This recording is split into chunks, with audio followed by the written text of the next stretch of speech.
Justin Carey from Mercer County. Andy Wilbur from Dixon.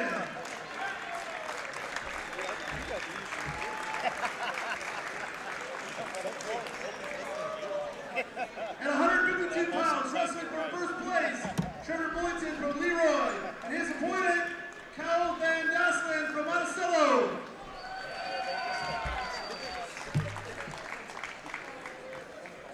At 132 pounds, wrestling for first place, Trey Hill from Porta, and his opponent, Ryan Malowski, Coal City.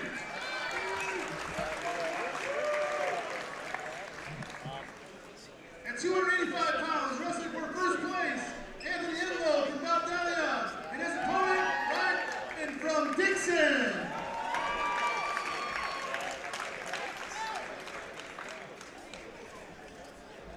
At 195 pounds, wrestling for first place, Robbie Carey from Mercer County, and his opponent, Niles Ager from Rock Falls.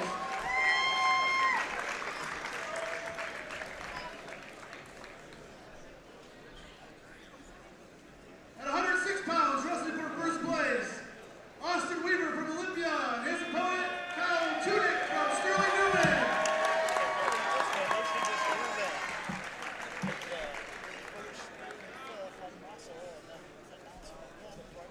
At 160 pounds, wrestling for first place, Danny Norton from Coal City, and his opponent, Dylan Keller from Morrison.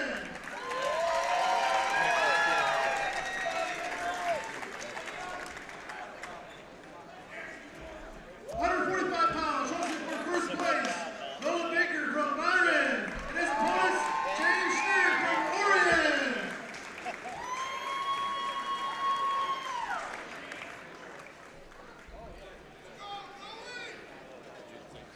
At 138 pounds, wrestling for first place, Micah Kruger from Ottawa, and his opponent, Joe Eds from Morrison.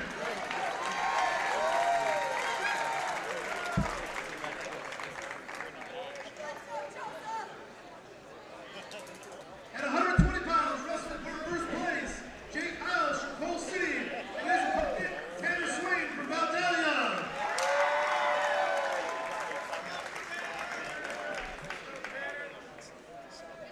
At 113 pounds, wrestling for first place, Alex Squiddle from Coal City, and his opponent, Dallas Kruger from Rock Ridge.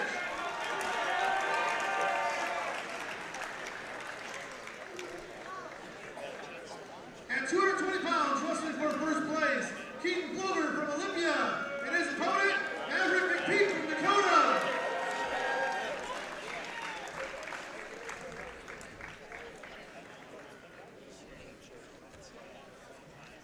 At 170 pounds, wrestling for first place, Andrew Winger from Dakota, and his opponent, Stevie Silva from Mantino.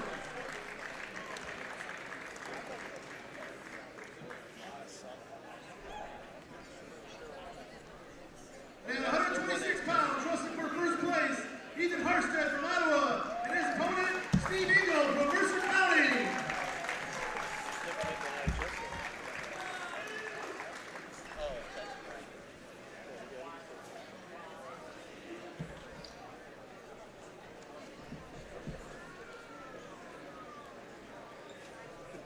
At this time, before the national anthem, we'd like to take this opportunity to recognize a couple of people that have been part of the PIT for many years and the work that they put in the tournament, whether it's working at a table, filling out our brackets, and that is Tim and Jane Taylor. I'd like you to give them a round of applause, please.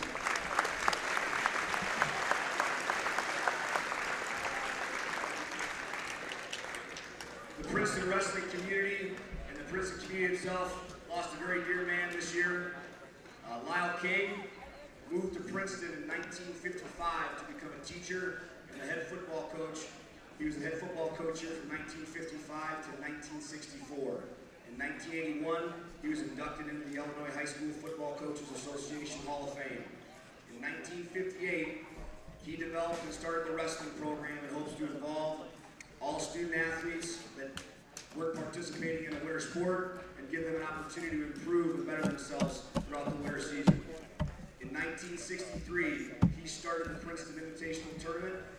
The original tournament hosted 4 teams. 2 of those teams still compete today, host Princeton High School and Rock Falls High School.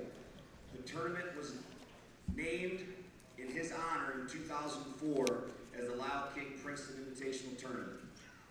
Lyle King passed away on Monday, December 19th, 2016. We'd like to honor Lyle King at this time with a moment of silence.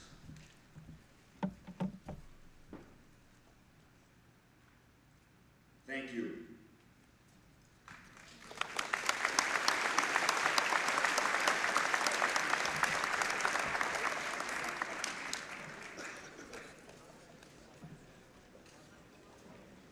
At this time, I think everyone to rise. Gentlemen, please remove your caps for the singing of our national anthem.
Welcome, everybody. This is Terry Glaudel with my broadcast partner, Jamie Sanders. We are at the Princeton Invitational Tournament, and we're going to run through real quick the order of the finals, Jamie. We've got 182 going first, 152, 132, 285, 195, 106, 160, 145, 138, 120, 113, 220, 170, and 126. They've got a, Jamie, they've got a kind of a unique thing here at Princeton. They jumble up the finals in the order that they believe would be the best of you. Right, it's kind of a unique format. You don't see it at a lot of tournaments, or I haven't anyway. It really keeps it interesting. Okay, here we go. Jamie, on mat 1, we've got 182 pounds. We've got 182 pounds. Justin Carey of Mercer County, ranked number 3, against Andy Wolber of Dixon, ranked number 9 in 2A.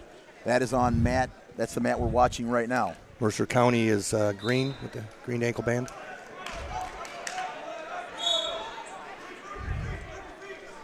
Carey got here via a 3-2 decision in the semifinals over James Cox of Wilmington, and Wolber got here via a 10-3 decision over Stopka of Coal City.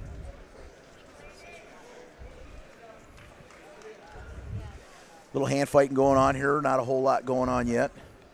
Long, lean guy from Dixon. Yeah, I don't think I've seen him. What year is he?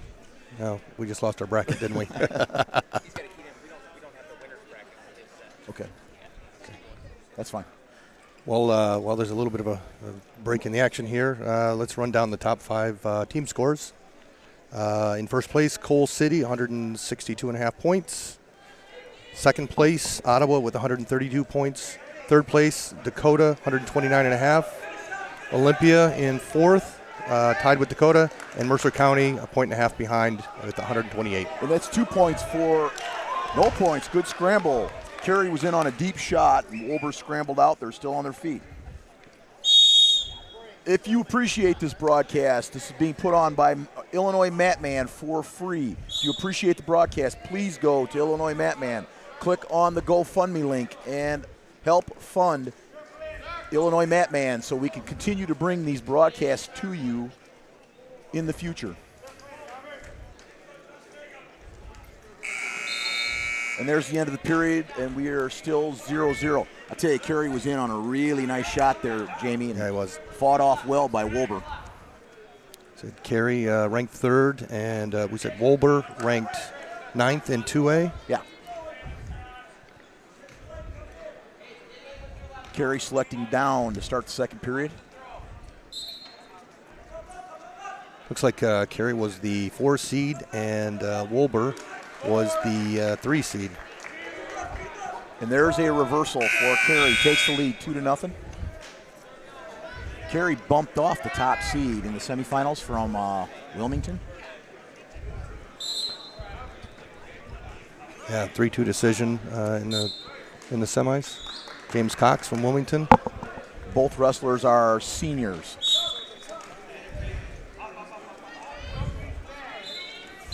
Wrestling on the third place mat, we have We got an escape in the championship match. Robert Muhammad of Palos Heights against James Cox of Wilmington. On the fifth place match, we have Brian Stopka of Coal City against Seth Maneker of Monticello. There's an escape by Wolber. Brings it a little closer, 2-1 in favor of Carey. About a minute left to go in the second period.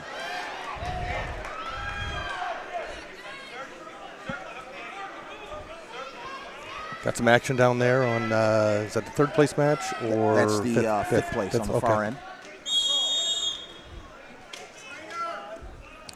Really tactical battle here in the championship match on their feet.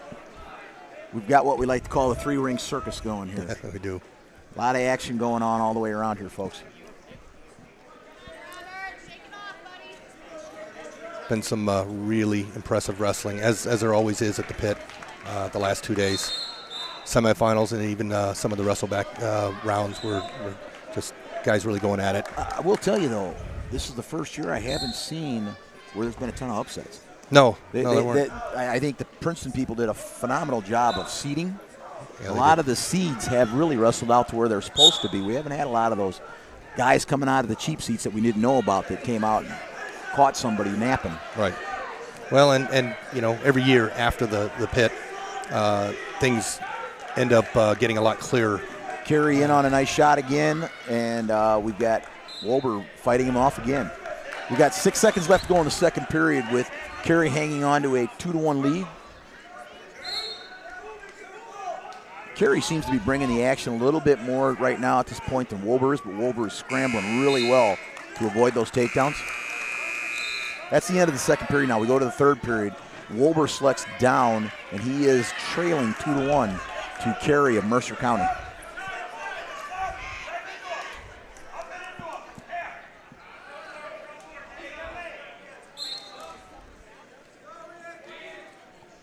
Following the 182-pound match. And there's your escape. You've got it all knotted up now, Jamie. Yep, 2-all. Yep. We have a 152-pound class after this. Wow. Nice scramble. Yeah. I thought he had that one, too. I thought he did. These are two big guys getting after it. Wolber's proven to be pretty doggone agile. Yeah, he is. He scrambled out of a couple of takedowns I thought that he had lost. Never contest. He always contests the takedown, which is, exactly what you want to see.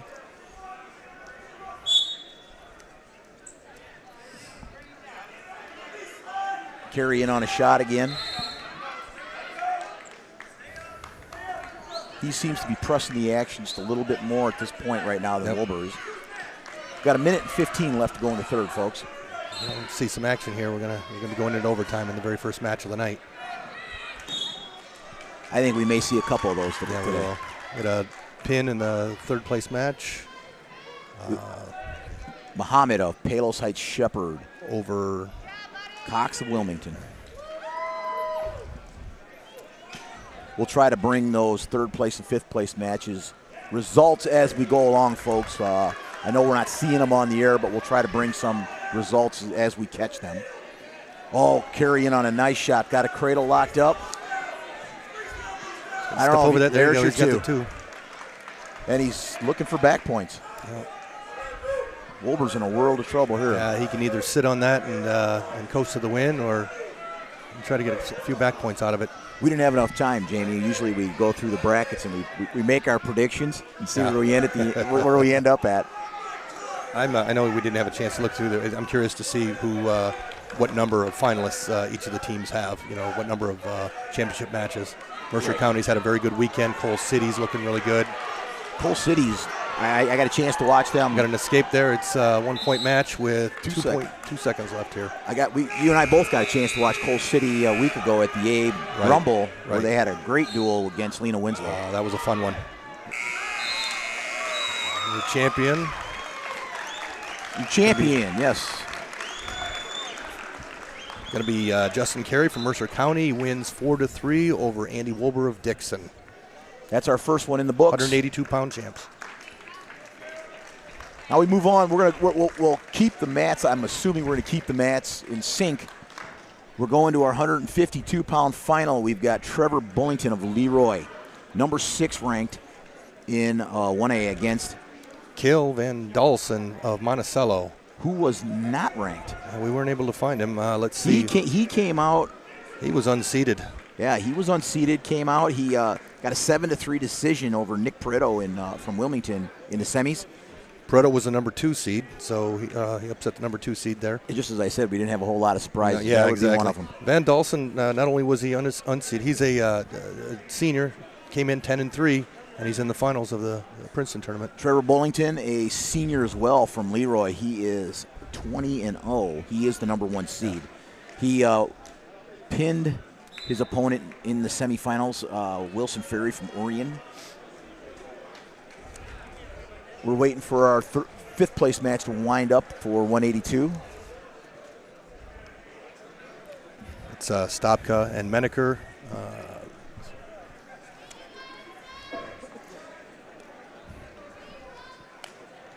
Looks like Menaker's up 12-6 over Stopka. I remember watching Menaker here last year. He had a pretty good tournament. Not a lot of love in the rankings for the Monticello fellas. No, hey, we were scouring them. We just got a chuckle out of our. Call Rob Sherrill, huh? Call Rob Sherrill. There you go. Rob, I assume you're listening. Not a lot of love for those Monticello boys. Down in Tennessee.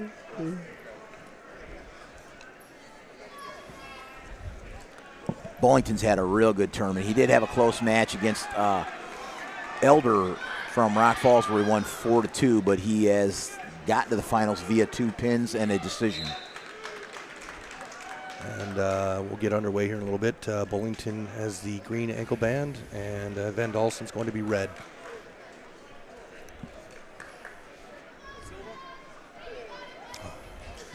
Yep. Just had a wrestler come over and check in with us, Coach. We must look official here. That's not the first time that's happened. Once again, if you weren't here at the beginning, top 3 teams, Coal City, Ottawa, Dakota. Olympia's tied for 3rd with Dakota, 129.5 points. Coal City is built a pretty good lead. They're out in front by about 40 points. 30 points? 30 points. I need my reading glasses. Yeah, I'm having a heck of a time. See, I've got mine. 1-6. Again, 3-4-7, 0-9-1-6. Yeah, Coal City's match with Lee Wing last week was impressive. It came down to the final match. That's the way the duels are supposed to be. There's your takedown by Van Dalsen to start the match. He's up 2-0 over Bullington and Leroy. Bullington back to his feet, scrambling, trying to get his escape. And Van Dalsen's having none of that. So we're going to restart back in the middle with Van Dalsen leading 2-0 with a real quick takedown to start the match. I'm going to step away after this match to go and coach for Sterling Newman. We've got a wrestler up wrestling for 3rd place. So my broadcast partner, Jamie Sanders, will be taking you through that match. What we have going on, we've got an escape now. So Bullington brings it close. He's still trailing 2-1 to Van Dalsen. 3rd place, we got Silva Mantino against Philpott of Vandalia. And we've got Pareto of Wilmington against Ferry of Orion, wrestling for 5th place. The only mat that we have any score on is the championship match right now. Van Delsen is really getting after it. He had a pretty good position there, and Bullington scrambled away. I watched Bullington's semifinal match. He looked pretty impressive in the semifinal. I haven't had a chance to watch Van Delsen. I just happened to watch Bullington because he wrestled a couple of our guys last year, so I had a chance to watch him a little bit. You mentioned Elder in the quarterfinals. Elder, not too far behind Bullington here, 4-2 decision. It's a kind of impressive performance for Raleigh Elder from Rock Falls in the quarterfinals. You're probably a little more familiar with him. I know the name. You spent a little more time with that. His dad's a sheriff's deputy, so never hurts to. Oh, whoa! Yeah. Bullington fights that off and gets the 2. Takes the lead 3-2 now, trying to get a boot in. I'll tell you, Van Delsen had a pretty good position there, and Bullington powered through it. He had that what were like cement mixer kind of, or scrape. I don't know. I was going to ask you what the heck he was running there. We got about 10 seconds left in the first period, championship match.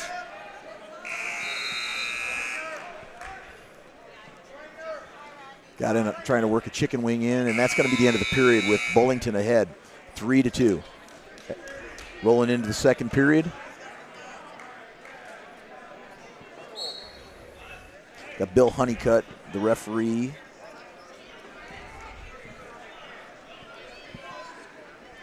And Delsen selects down to start the second period. He is trailing 3-2 to Bullington of Leroy.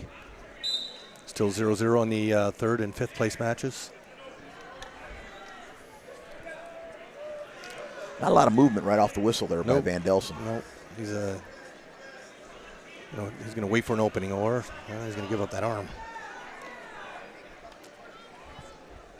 Boy, it seems like Bullington's been wrestling forever. I remember when he was a freshman. There must be a few of them or something, because it seems like he's been around for a while. Yep. Just seems like I've been watching him wrestle forever. Yeah, it seems like it. Yeah. Trying to get a boot in again. Yeah. He's riding tough here. And Delsen's really not doing a whole lot off the bottom right now.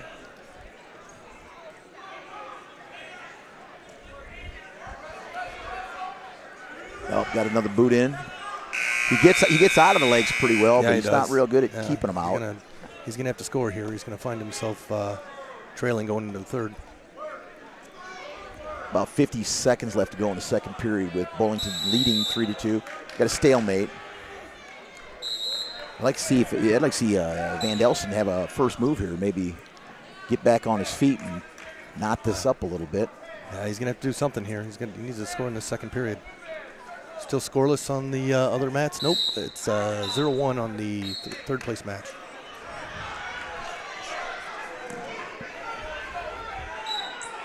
Philpott got an escape to go ahead.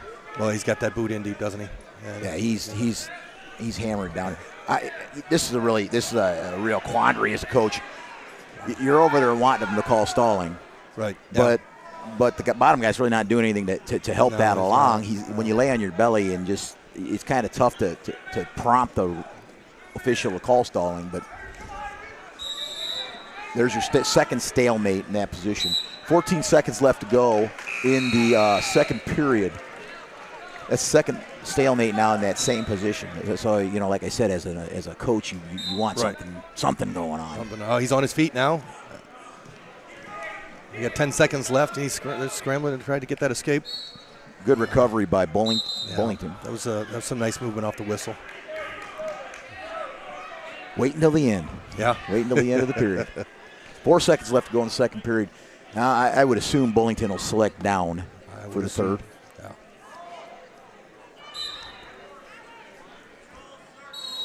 Looks like we're going to wind up the second period with Bullington leading 3-2. And Bullington is selecting down. Kind of sitting in the driver's seat a little bit right now. 3-2, he can, it's his match to lose unless he gets turned, so either Pareto takes a wait him out a little bit. 4-0 lead on the fifth place match over Ferry of Orion. There's your 1 point with Bullington leading now 4-2 at the beginning of the third period.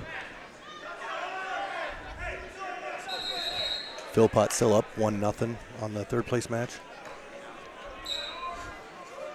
Not a lot going on here. About 1:30 left to go in the final period here. 4-2. Nice shot. Fought off well by Van Delsen.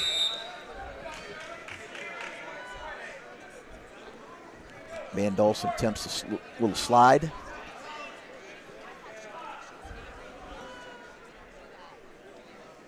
There's a nice shot by Van Delsen. Cuts back. Oh, he is going to get the up. two. That was a nice Tied cut up. back on that single. 4-4 match with a minute left, third period. Shoving that head under, running that half hard.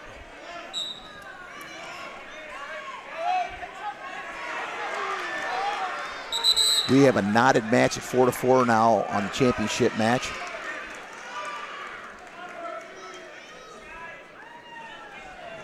I'm sure we'll get a stalemate here if this continues. Oh, there's your stalling call. Stalling call. Yep. Turns him to the mat. Oh, nice roll. Nice reversal by Bullington. Bullington's up 6-4 now. 32 seconds left. That was a nice roll. That through, was wasn't nice. Yeah, it looked like Van Delsen was going for that claw ride, and Bullington caught that elbow and rolled him right off there and kicked over. Yeah, he's got 20 seconds. He's got the boot in again. He's got about 15 seconds left to ride him out.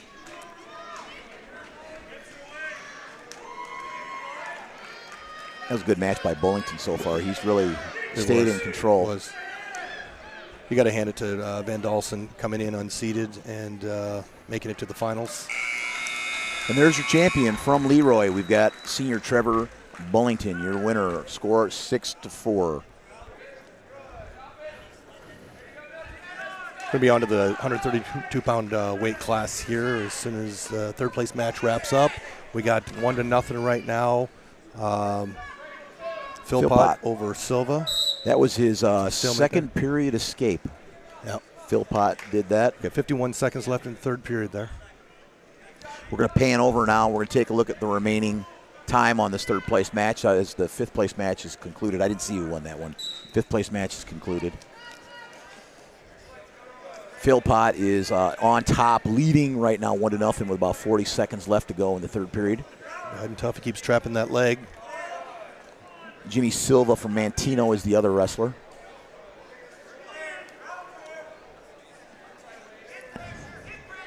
About 30 seconds left in this match. Are you going to have your buddy come over and sit down while I jump up and do this third place match? Yep, if you don't mind. Nope, don't mind at all. All right, folks, I'll be right back.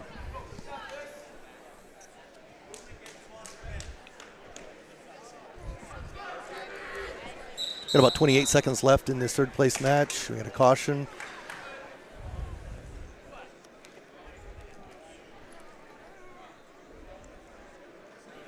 And for the 132-pound match, I'm going to be joined by Greg Dolan, the athletic director. Correct me if I'm wrong there, Greg. Yep. Greg Dolan, the athletic director at Morrison High School, longtime wrestling coach at Morrison.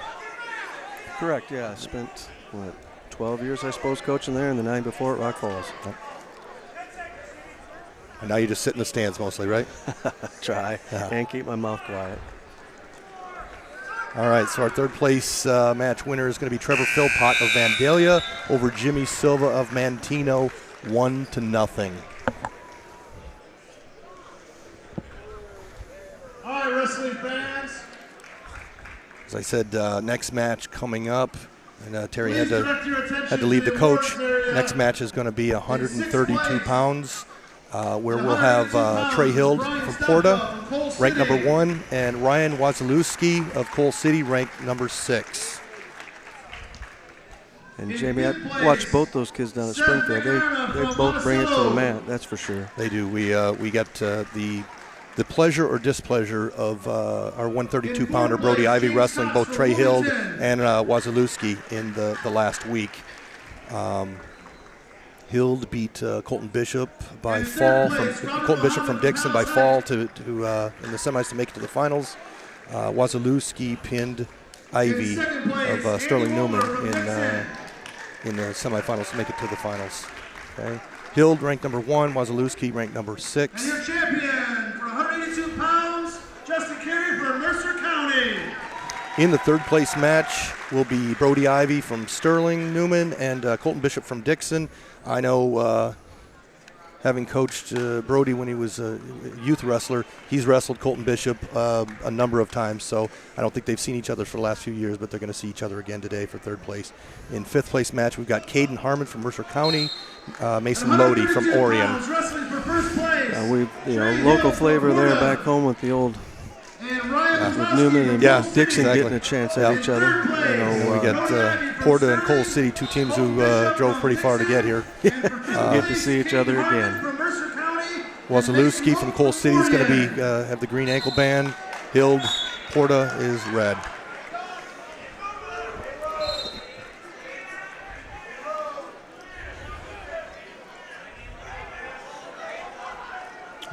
Both these kids do a nice job checking their stances, staying in good position. Yeah, they do. Hild obviously making it to the March last year is always.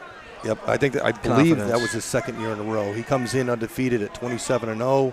Wasilewski 17-1. Hild gets the takedown for 2. Yep. Hild, I believe, is a junior, and Wasilewski is a sophomore. Yeah, I've watched Trey come through. Riley, my youngest, and him have been similar weight classes since junior high, so I've been watching him for a long time. Wasilewski gets 1. I believe Hild, I don't think he moved up a weight class. I think he was at 32 last year as well. Yes, sir. He beat Joe Eads in the semifinals. That's right. That was an overtime match, wasn't it? Yes, it was. All right. Wasilewski in on the shot, but out of bounds. Little dive there by Hild.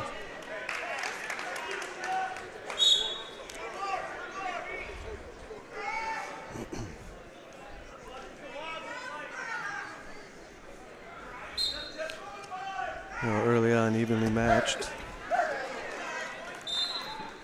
Got quite a bit of action over in the third place mat. It's 2-0 right now. Colton Bishop. Right, he just got thrown to his back. Yes, he did. Oh, no points though. Got the reversal. Okay, Wasilewski in on a nice shot. Oh, nice dump. No points. A little roll there. Boy, you're seeing more and more of that, aren't you? I think a lot. These kids have to be doing a lot of freestyle stuff in the summer. Yeah, pick that up. Hild with a takedown, up 4-1 with 22 seconds left in the first period.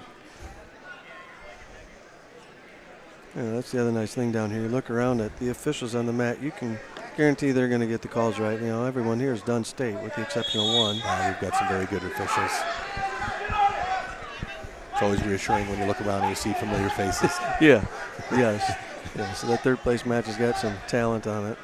Not that the championship match doesn't, but that's you can't mention where he graduated from. Hild does a nice job getting that tight waist going early on.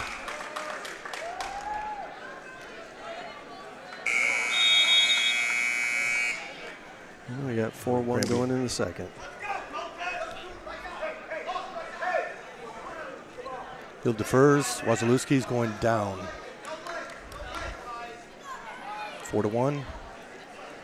We got no score in the fifth place match. And 5-2 Brody Ivy over Colton Bishop right now for third.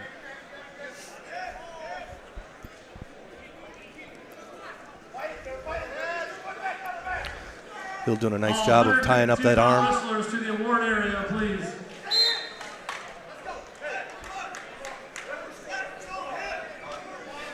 Wasilewski's looking for hand control, but he has a tough time getting that thing out.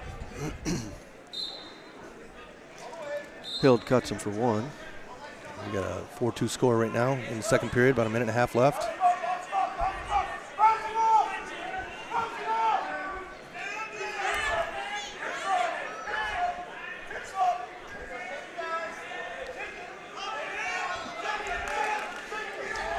Nice double. I got to wonder if Wasilewski has seen Hild before. Last week we tied up with Trey and got burnt every time. He runs a nice Russian. He hit Ivy for about 3 takedowns out of that Russian. So it's possible that Wasilewski has seen him wrestle and knows not to tie up with him. I would think so. Yeah, because if you're taking your young man down at 32, he's awful good on his feet. Austin's pretty darn good. Yeah, he is. Over that third place match, that's quite a. They're just finishing. They had 0-0. some injury time or blood time. They Right. just finished in the first period. Hild in. Wazalewski tying up that ankle. They come out. Wazalewski again, a sophomore. They end up almost into that Granby position. I thought I saw a half a count there by Scott. He went to throw it up. Now it's going to go two the other way, I think, here soon if he gets that top hand headlock. Nope, still underneath the leg. Oh boy, look at these guys go. Now it's going to come back the other way. Hild gets the takedown. It is now 6-2, coming up on the end of the second period. And a great scramble there. We got 21 seconds over here in the third place match. Ivy up 7-2 over Colton Bishop, Dixon, and still no score on the fifth place match. Looks like we've got injury time on the championship match. Yeah. The Caden Harden down from Mercer County and Mason Lodi from Orion. So you got old conference teammates down there going against each other in that fifth place match. And Terry was sitting here, was talking about how true some of the seeds were. Of course, then the next weight class, he was completely wrong about it. But Hild coming in the number 1 seed, Wazalewski the number 2 seed. It played out exactly how the tournament directors planned it. Yeah. Number 1 and 2 meeting in the finals. Well, and you got 3 going in the third place match. So. Yeah. Well, they've always done a nice job making sure people are in the right spot down here. I've come to this tournament a number of years, and it's just been the last 3 years that I've come and had to watch my son wrestle. I almost enjoy it more when I don't have to watch him wrestle. I might come back for years and years after this. I would agree. I think this is my 25th, and I had my 2 boys wrestle here 4 different times, and those 4 are the most nerve-wracking. Yeah, Ivy with another takedown to go up 9-2. We got that first place match started back up after the injury time. 6-2 Hild.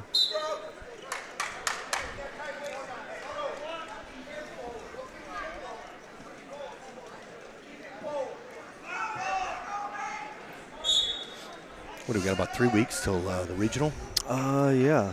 So February 3rd, February 4th, whatever that first Saturday in February is. Things really get sorted out after this tournament, it seems like.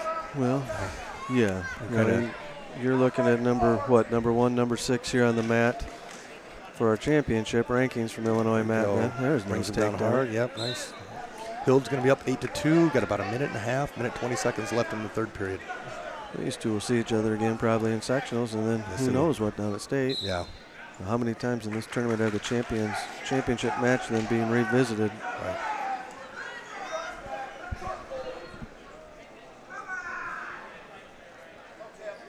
We got 9-2 here for both of these teams. I know both of these teams were down in Abe's Rumble in Springfield last week. I'm not sure if they saw each other, but both teams were there, as was Morrison and Newman. Yeah, I don't remember watching these two teams wrestle. No, I don't. Probably not. 40 teams there. Good chance that they didn't see each other. Really well-run tournament this year, I thought. Down there for the first year running it. I'm not aware of any major hiccups. Coach, please go to the awards area. Again, getting out of coaching, but being back up in the stands as a fan. No, that was an outstanding tournament. Yeah. 40 teams. Jeff Hill and the Auburn coaching staff, Porter and Auburn, need to be commended. Yep.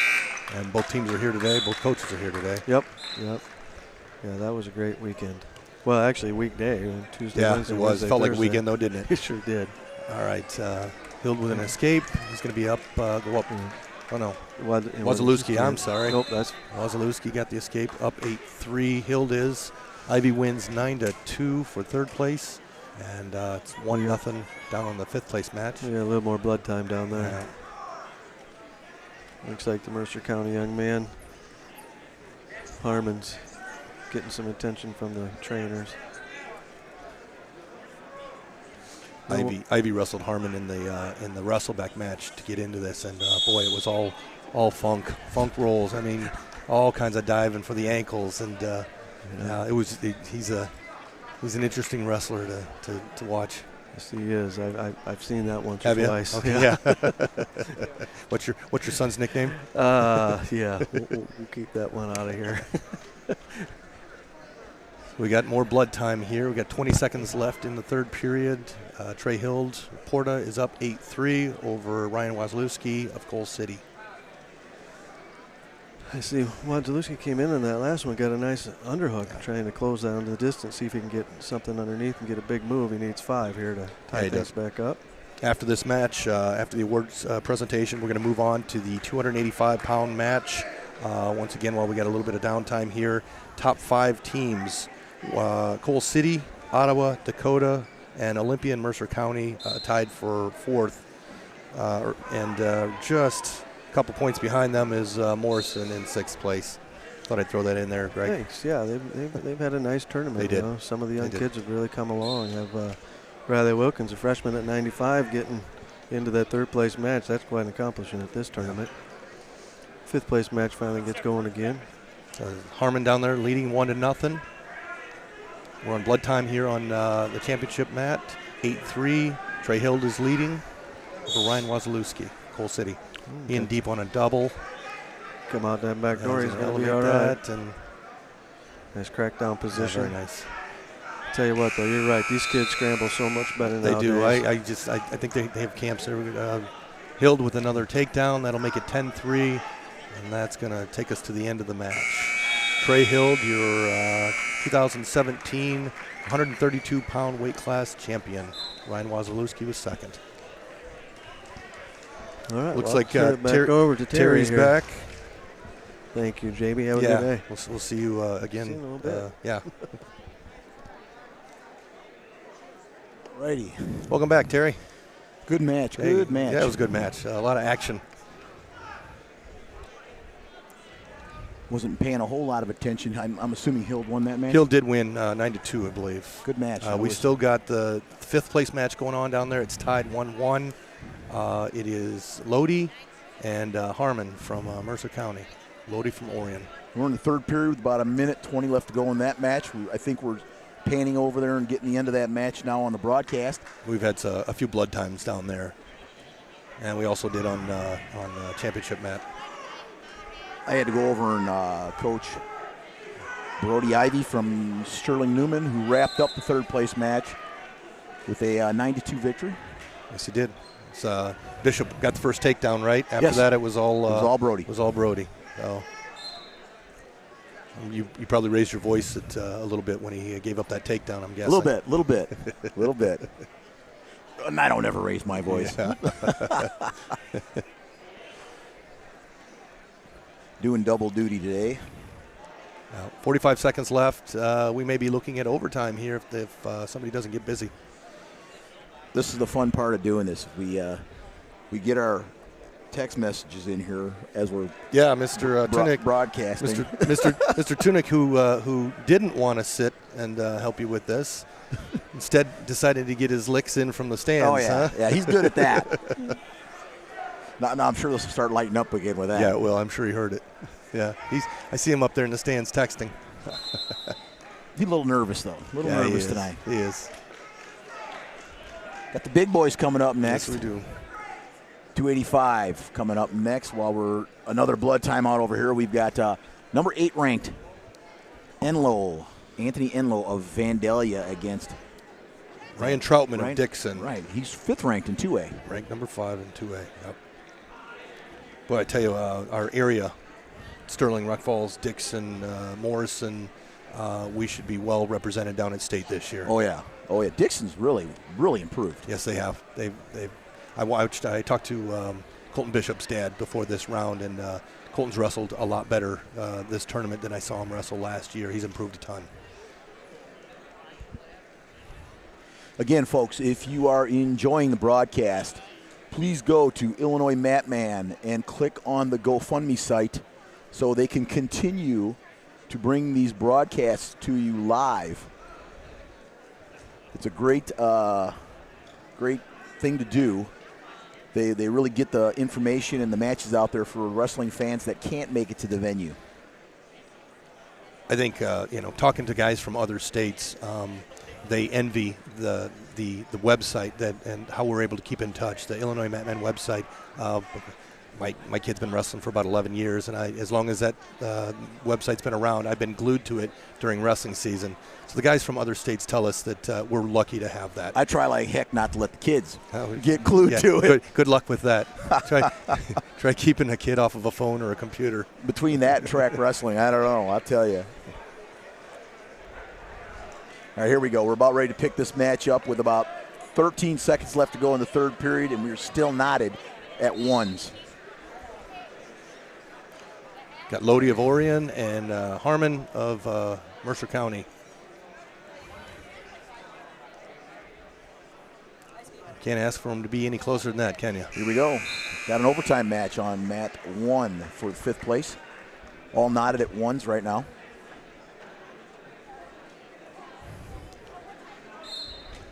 Got a 9th grader. Enlow. Yeah, Enlow. The heavyweight match we have coming up, well, it looks like. No, that was Lodi. There. I'm looking at the wrong thing. Right. We've got Lodi. Right. From Orion and Herman of Mercer County. Harmon, yep. Caden Harmon, that's who Ivy wrestled. Yes, in the semifinal wrestlebacks. Yep. It was a good match. It was a good match. He's a lot of funk out of him. Not to make any excuses, but Brody was fighting a serious flu all week long. So I'm really impressed that he came in here and wrestled as well as he did. I know he was advised not to wrestle. There were a lot of people who said, you've been sick for 5 days, 6 days, whatever it's been. He was down to almost making 126 pounds, and he decided to go ahead and wrestle. Would you have it any other way, though? I mean, that's no, kind of kid gosh, no, he's a tough kid. He's a competitor. Yeah, absolutely. He wasn't going to miss this opportunity. Oh, there's a nice roll. Boy, out of bounds. Good scramble. Yeah, it was nice. 13 seconds left to go. That was a hell of a scramble.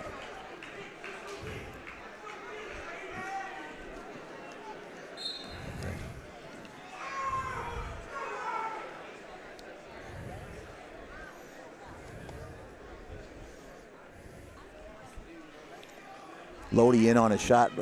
Well, matching that in Mercer County with a front headlock. Front headlock, yeah. We're probably going to see that from Stone Angle here in a few matches. Quite a few matches, because that's the last match of the night at 126 pounds. He looked good in his semifinal match. He did. Boy, nobody runs a better front headlock than Stone Angle right now. I get a lot of opportunity to watch Stone in the preseason. He goes to Young Guns in the Quad Cities, where my son goes. That's Coach Juergens over there from Augustana. Does a great job over there. I was trying to prep Stone for his semifinal match, and he let me finish, and then said, I practiced with the guy at Young Guns, so I know him quite well. There you go with an escape. Now Lodi takes a 2-1 lead. We got stalling call on Harmon, and Lodi gets another point for stalling. Wow, that could be a big. Yeah, this is changes. Harmon goes for a headlock, misses. Lodi's going to win this. No, they've got to go through the next period. I'm sorry. Jumping the gun here. Lodi's up 5-1 right now. Going into that third period of the overtime. More blood time. Harmon being tended to with Lodi leading 5-1. Looks weird to look up and see the sixth period up there. Yeah. You got him cleaning the mat up out there. Kind of changes your strategy if you're Harmon here now going into the third period. He's got to go for it, but he did go for it there with a headlock attempt and ended up giving up a takedown.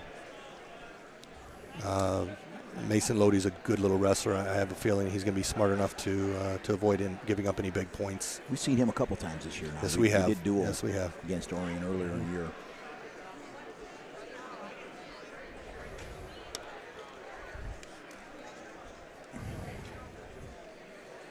Let's look ahead real quick while we've got a chance at heavyweight. We've got Enlow of Vandalia against Troutman of Dixon on the championship match. For third place, we've got Ellsbury of Byron against Niswonger of Roxana. That's a rematch.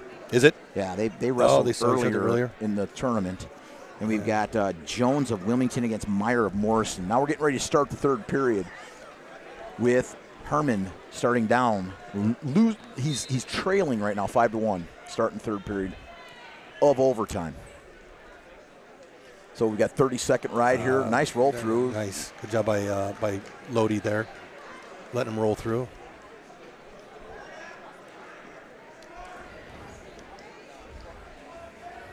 I'll be stepping away again, Jamie, in a couple of matches. We've got our 6-pounder coming up. Yep. Kyle Tunick wrestling in the championship match. I don't know the name of the wrestler, but he's from Stanford Olympia. We're going to have a final on mat 1 for 5th place. Your winner is Lodi of Orion, winning 5-1. Now we're going to move over and we're going to do some your awards at Wilson Perry of Orion. 132. Your awards are being announced right now at 132 as we get ready for our finals matches at 285, the big boys. Once again, we got Enlow from Vandalia and Troutman from Dixon in the finals. Enlow comes in. He's a freshman. I can't tell if he was seated. If he was seated, it might have been. He wasn't seated in the top 4. Fifth. He was seated 5th. Okay. Troutman was seated 2nd. So Enlow bumped off the number 1 seeded Niswonger in the semifinals. Pinned him. Seems to be the makeup of the heavyweights. Yeah, you either pin or be pinned. Yeah, you get the guy on his back, and he's probably not getting off. In 2nd place, Caleb Van Dossman from Monticello. We do have a rematch for 3rd place. Tyler Ellsbury is matching up against Niswonger. Ellsbury lost to Niswonger in the quarterfinals. Yeah. And I was told that was a closer match than the fall. Well, Niswonger ended up pinning him with about 22 seconds left in the match. So it ought to be an interesting matchup. Knowing the Byron guys the way I know them, I'm sure that they're gonna do whatever they have to do to change the outcome of that one. Tyler Ellsbury is a freshman. He is the son of the head coach. I know the Byron guys a little bit too, Coach. Yeah, you do. That's why the guys that don't know your name, they refer to you as the old Byron coach. Yeah. Here we go. We're about ready to start now in championship match. We've got Enlow of Vandalia again against Troutman of Dixon. This is Dixon's 2nd representative in the final in the first 4 matches. Yep.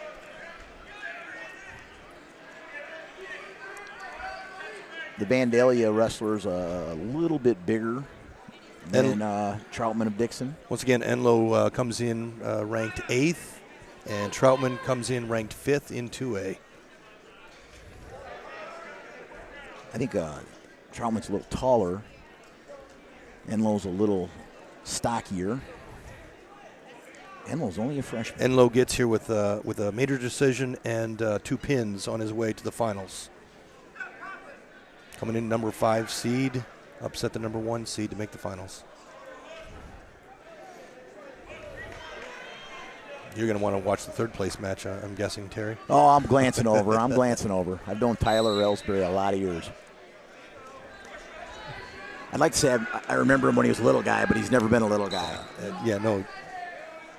It's boy, we got some the freshman class representing. Yes. In this weight class. Kind of reminds me of the 6-pounders, except they're heavyweights. We've got no score, a lot of hand fighting going on. We got about 50 seconds left to go on the championship match. No score yet. As you're apt to see with the heavyweights, they do a lot of hand fighting, a lot of pushing, trying to get position. Not a lot of shots. Can't say as I blame them. No, I wouldn't want to be underneath that.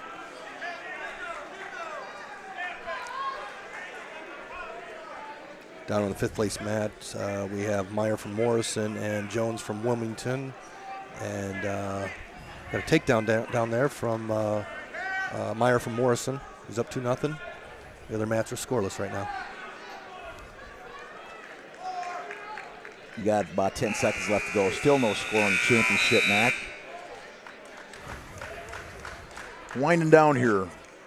We're going to finish our first period on the championship match right at 0s. It's always important, especially with the heavyweights, to win that first point, get that first point, so if you get to them overtimes and you're still tied, you get your choice for that all-important sudden victory. Well, oftentimes you don't see a lot of action on their feet, and then you get a guy that runs a nice spiral ride, throws in a half, and then that's where the action begins down on the mat. Yes. We got a caution on. See, Troutman. Oh, that was nice. Troutman went with the roll, didn't get caught with the elbow.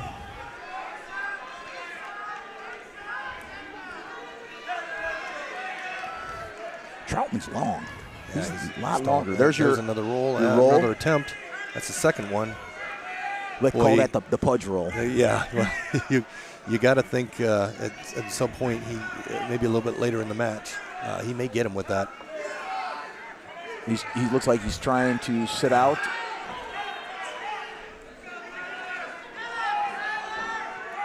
Meyer from Morrison was leading 2-1 down on the 5th place match, but it looks like Jones is getting some back points.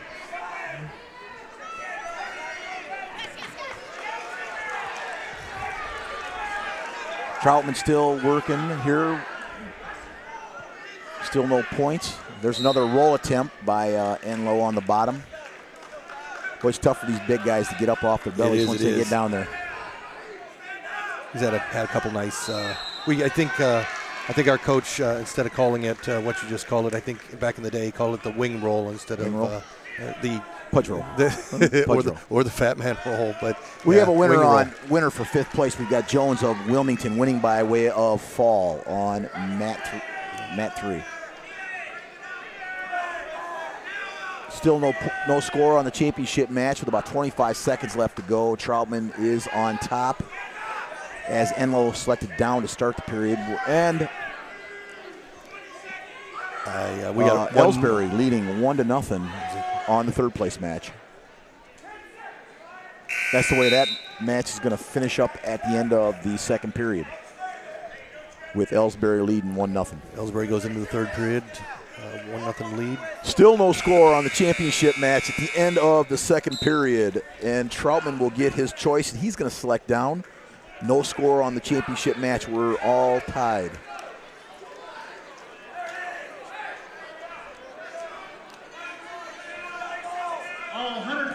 So if there's going to be any action, it's going to have to be in this period. Please go to the awards area. Enlow with a lot of pressure there. Troutman going to tripod up. And he does. And he's got his one. Troutman now leading 1-0 on the championship match very early in the 3rd period. Doing a little pummeling, trying to get inside.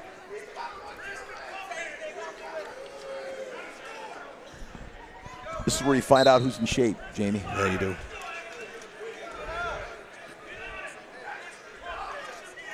I haven't seen it be such an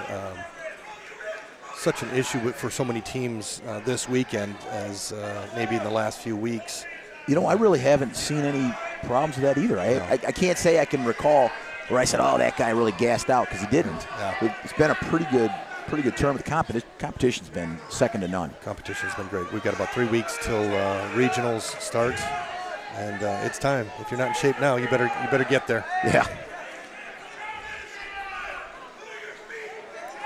It'll be interesting to see if there's any movement in the weight classes after this weekend. I think you'll see a few. Yeah, I think so. You'll see a few. There's at least a few wrestlers that I'm aware of trying out a new weight class this weekend to kind of test the waters, maybe see how they do, and it'll be interesting to see what sort of movements we see after this. Ellsbury's down 2-1 now in the 3rd with about 25 seconds left. Got a little pushing going on here on the heavyweight match in the finals where Troutman from Dixon's leading 1-0 with about 20 seconds left to go in the period. Haven't seen any stalling calls. Nope. Pretty active. They've been pretty active. Enlow's trying to jack him up into double unders. Snaps him down now. Troutman stays in real good position. 5 seconds left. Give Enlow credit. Freshman coming in, he's going to make a throw attempt there. And there's your winner. Your winner is Troutman of Dixon by a score of 1-0. That was good finals. That was a good final. All right, wrestling fans, please draw your attention to the awards area. We move on now, folks, to the 195-pound weight class. Well, we have Robbie Carey of Mercer County coming in ranked 7th, and Niles Ager from Rock Falls coming in ranked 2nd. On the 3rd place match, we've got Wilkins of Morrison wrestling Hudspeth. Auburn. Fifth place match, we've got Crawford of Coal City wrestling more of Olympia on the fifth place match. I can tell you wish you had your glasses. Oh, I do. This print is really small. I think if I had somebody on the other side of the gym hold it, I might be able to read it. Right. Yeah, when I had them print these out, I should have asked for a bigger font. Wow. I noticed you remembered yours. So. Well, I had to go track down my wife and ask for them, but the problem is when I'm wearing them, I can't see the matches, so I got to wear them down on the bridge of my nose. She's probably taken more than a few pictures of me. Oh, they got a couple of me yesterday. Yeah, I was up in the stands with somebody's reading glasses on. So Ager came in the number 2 seed. He's undefeated, 18-0. Carey comes in the number 4 seed, 23-2. Carey's a senior. Ager is also a senior. Carey upset the number 1 seed in the semifinals, Hudspeth of Auburn, beating him by decision 3-1. And Ager bumped off the number 3 seed, Brock Crawford of Coal City, 9-2 to earn his way into the finals. Ager's kind of fun to wrestle. He wrestles a lot more like a lightweight than he does 192 pounds. He does. He came up through the wrestling club that I was a part of, Sauk Valley Wrestling Club, and he wasn't much bigger than my son. Now that's changed. He's got about 40 or 50 pounds on him. Put on quite a bit of size there. This should be a fun match. It should. Carey ranked 7th. Ager ranked 2nd.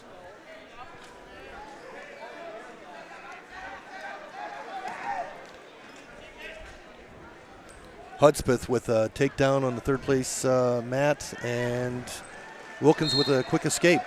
Here we go. We're underway now in the championship match. 195 pounds for first place. We've got Carey of Mercer County and Ager of Rock Falls. In 3rd place, Riley Wilkins from Morrison. Looks as if there isn't going to be a 5th place match. There must have been an injury default. Brock Crawford from Coal City versus Mason Moore from I believe Olympia. Moore of Olympia won that by default. Okay.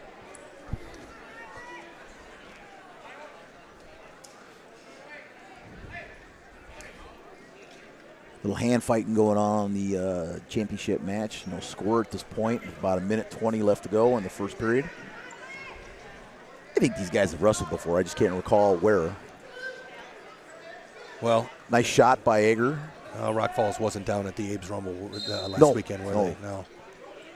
I believe they'll be going to the same regional. No, I'm sorry. No, Mercer County is not in the regional right there. And that's okay. I agree. Mercer County's really shown well. Yeah, they have.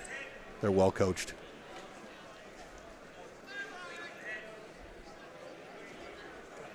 There's a slide attempt by Carey of Mercer County. Got about 45 left to go in the first. Another shot. Oh, nice. A little more room on the mat. I think we'd have had 2 on that one. It was a nice. They both shot at the same time, and Ager held his ground a little bit better than Carey did and had him backpedaling. Ran out of mat for the takedown. 35 left to go in the first period. High crotch attempt by Ager. Switches off to the double. Running out of mat again. Carey doing a nice job of fighting that off. Again, Jamie, Ager really moves pretty well for a big guy. He does.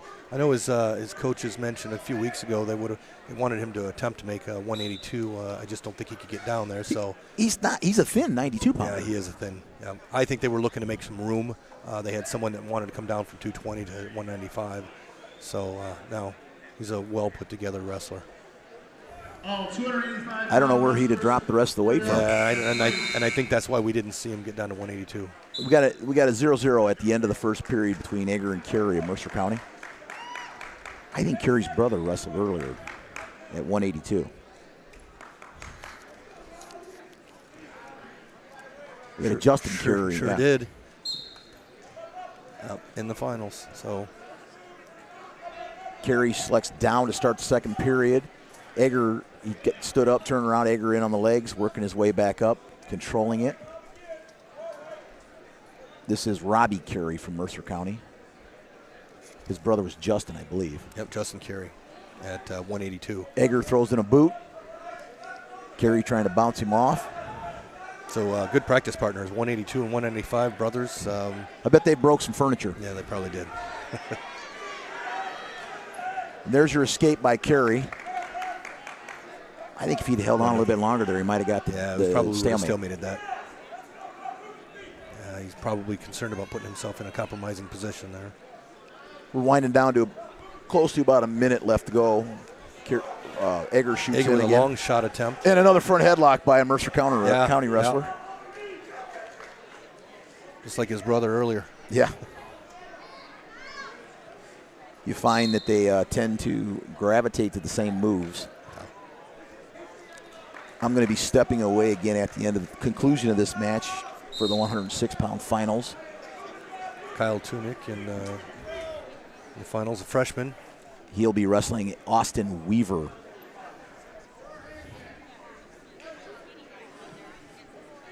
Now I'm getting my text for dinner later. Egger. Nice takedown to the back. To his back. Well, he's got to stretch those legs out. Got to get a little pressure down on him there. I think he just wanted to get his 3 points, and now he's going to work for the pin. Now let's adjust. Yeah. Hooking that arm up nicely. I don't know if Carey's going to get out of that. He's going to stretch that arm out real well. All right, I'm going to set you down. We're about winding this down. Winding this down. I think he's going to wrap him up here. We got 6 seconds left, and he's really got that arm stretched out well. Carey doing a nice job of fighting off the pin. And he does. Yeah, he does. So we go into the third period.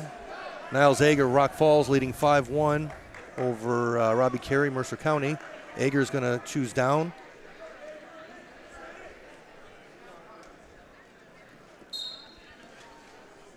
At this point, it's his match to lose. You know.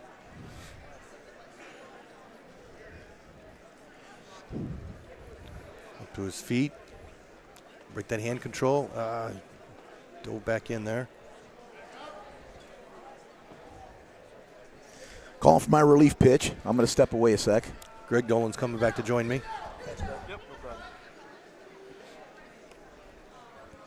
Welcome back, Greg. Thank you. I was talking and not paying attention. Yeah, Sorry. that's all right. We didn't have anything to throw at you. So right now, Egger is leading 5-1 over Robbie Carey of Mercer County. Got about a minute and 20 seconds left.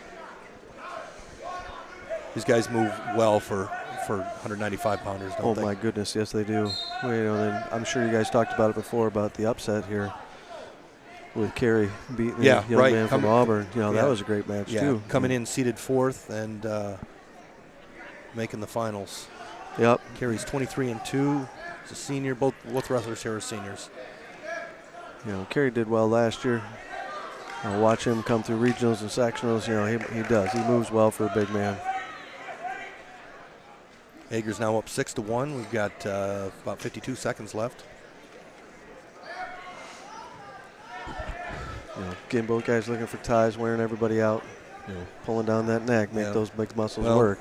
All Egger's got to do is avoid a throw here, and it's his match. Yes. Although Carey's coming in, and he likes to throw. He is. These guys run that end. They like that front headlock position. Yes, they do. If he gets double unders, he's going to pop his hips and go. I've watched him throw some pretty good laterals over the years.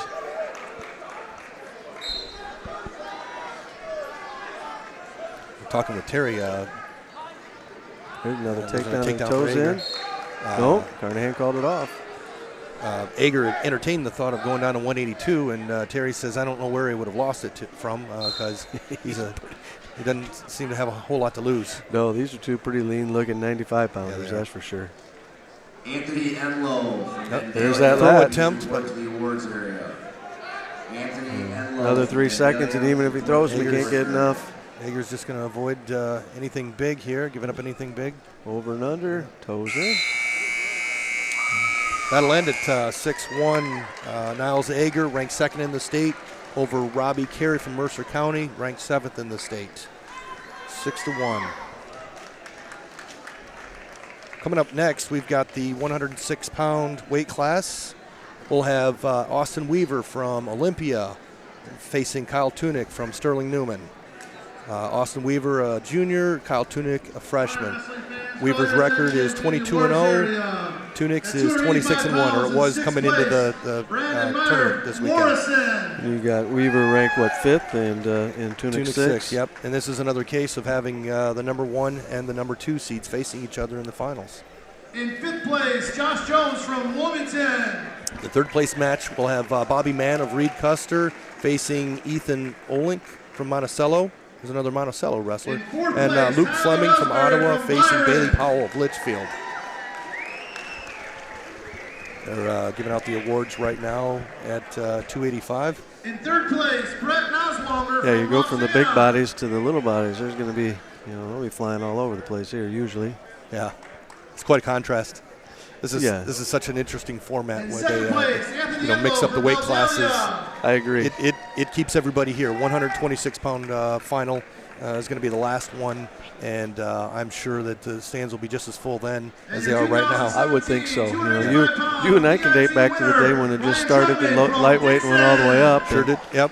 Those poor heavyweights, there was hardly anybody left in the stands except their parents. Yeah, well, poor coaches. If you had a good heavyweight, you were the last one out the door. But yeah, this is a nice change-up. Even in your duels in the regular season, just picking that weight's nice. So once again, we've got Austin Weaver of Olympia facing Kyle Tunick of Sterling Newman, number 5 and number 6 ranked wrestlers in the state. Weaver's undefeated. Tunick has 1 loss this year. Austin Weaver of Olympia and Kyle Tunick of Sterling. Wrestling for 3rd place. Who was Tunick's lost to? Tunick lost to from Monticello, an Aurora Christian wrestler that Jose Villarreal is now coaching. Yes. Yeah, he's putting together a nice team there.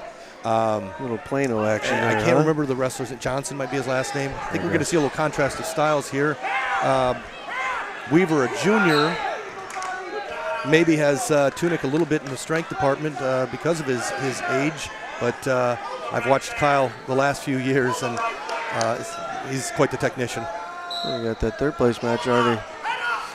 Man of Reed Custer and Olink of Monticello. Monticello's on his back right now. You guys hand fighting here. Tunick nearly had a takedown, ended up being called out of bounds.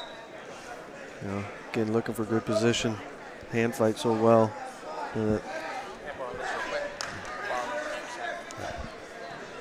Kyle's Tunick with the takedown. It's 2-0 right now. Got a minute left in the first period.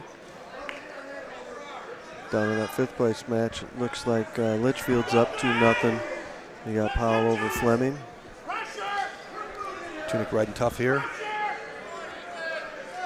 Got to his feet, needs to get him back down, and they go out.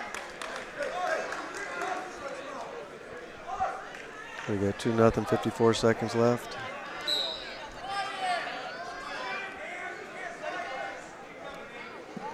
Kyle does a nice job making him wear his weight. Yeah, he does. He's just a heck of a technician. Yes, he is. I'm kind of partial to those legs in and making the wrestler wear himself out. Yep, and he is. He's wearing it, definitely.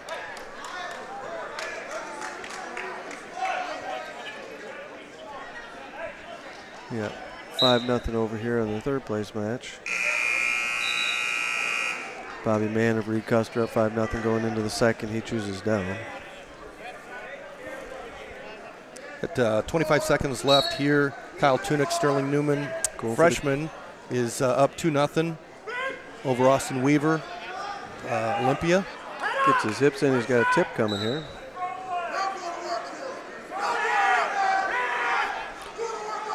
Putting that arm bar. What I understand, and we don't have a lot of bodies down there. Kyle does a nice job holding his own all the way up to about 132, 138 pounds in the room, just because of his technique. Yes, I would not doubt that by any means. Well, and the other thing is it wouldn't matter if he could or couldn't, because there are not a whole lot of bodies out down there between 106 and 132. Weaver on his feet. Chose down for the 2nd. Nice switch attempt.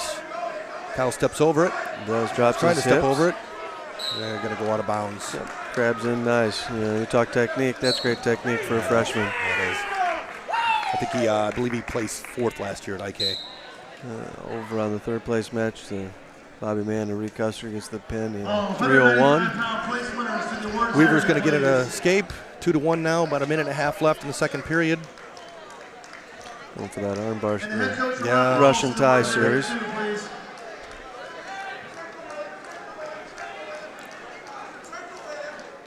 Tunic trying to stay squared up. And Nice in on shot. that shot. Boy, I've seen him hit that where the guys just fall on their face. He does a nice job of hitting that. That was quick, a lot of hip pressure. He really exploded into that. Well, Weaver's doing a nice job of fighting it off. Yes, he is. Got him extended, stuff in his head. Got about 57 real seconds close to left. being out of bounds here. Back to their feet, 2-1, 54 seconds left. Tunic of Newman leads Weaver of Olympia. Nice shot. Yeah, beautiful. Comes outside. You know, Weaver does a not nice able to job finish. again, stuffing that head, squaring up, looking for a front quarter.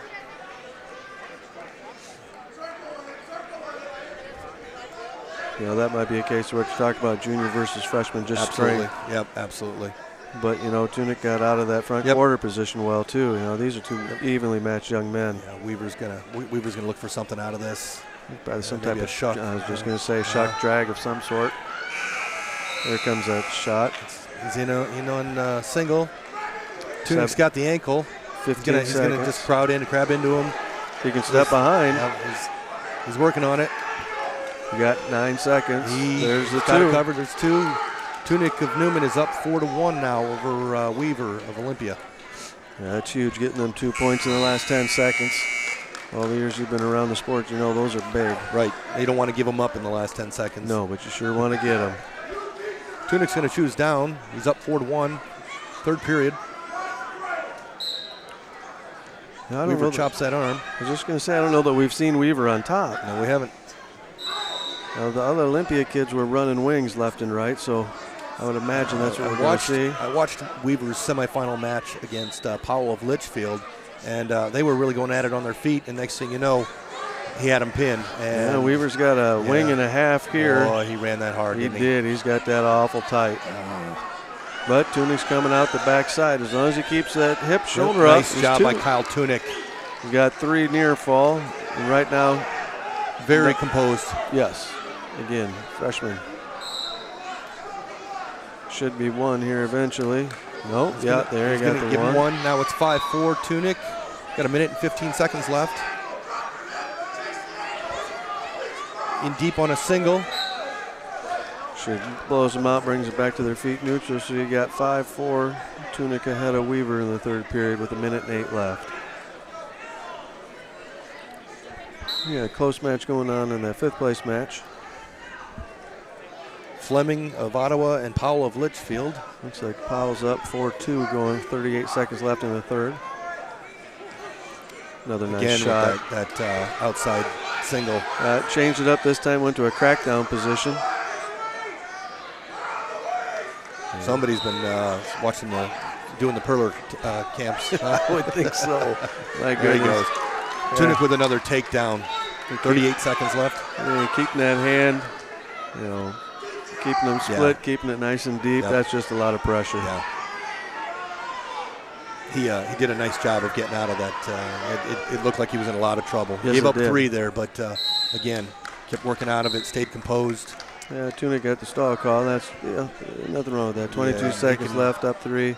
You got that arm, you might as well keep it, force the ref to make the call, and Blankenship does a nice job. So Yes, he does. you got to keep him On the down. spiral there, just gonna pressure him. Again, make him wear you. He's doing a great job there.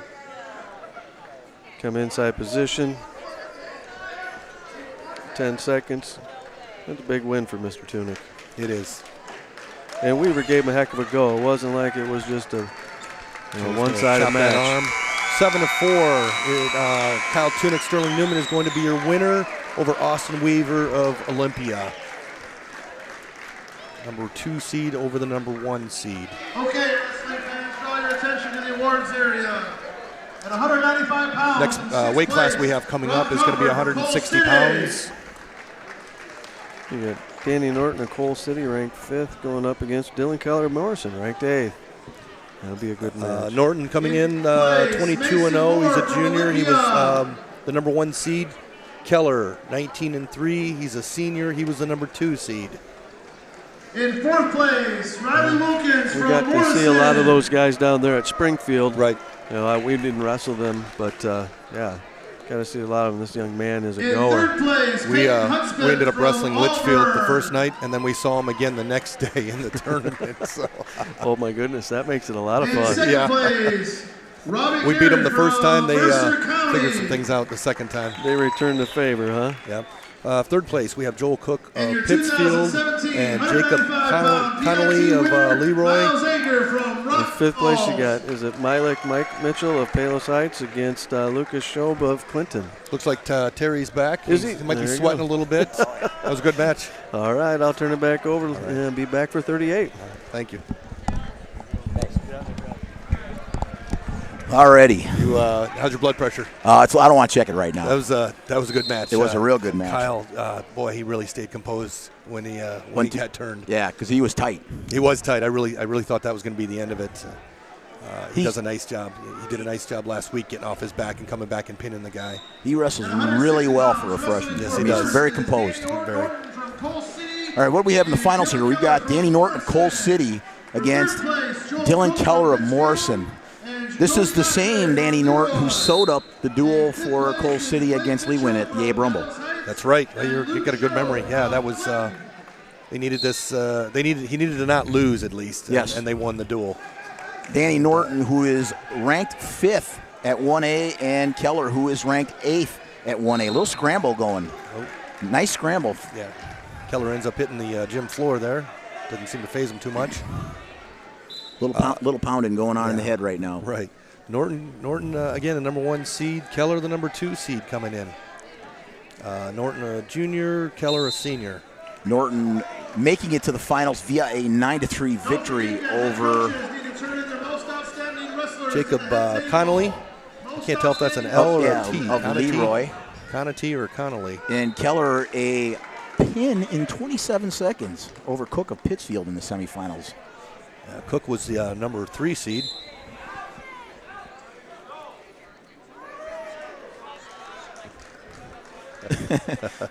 so somebody likes the broadcast. Either that or he's pretty happy about his son winning championship at 106. My good friend, Mr. Tunick.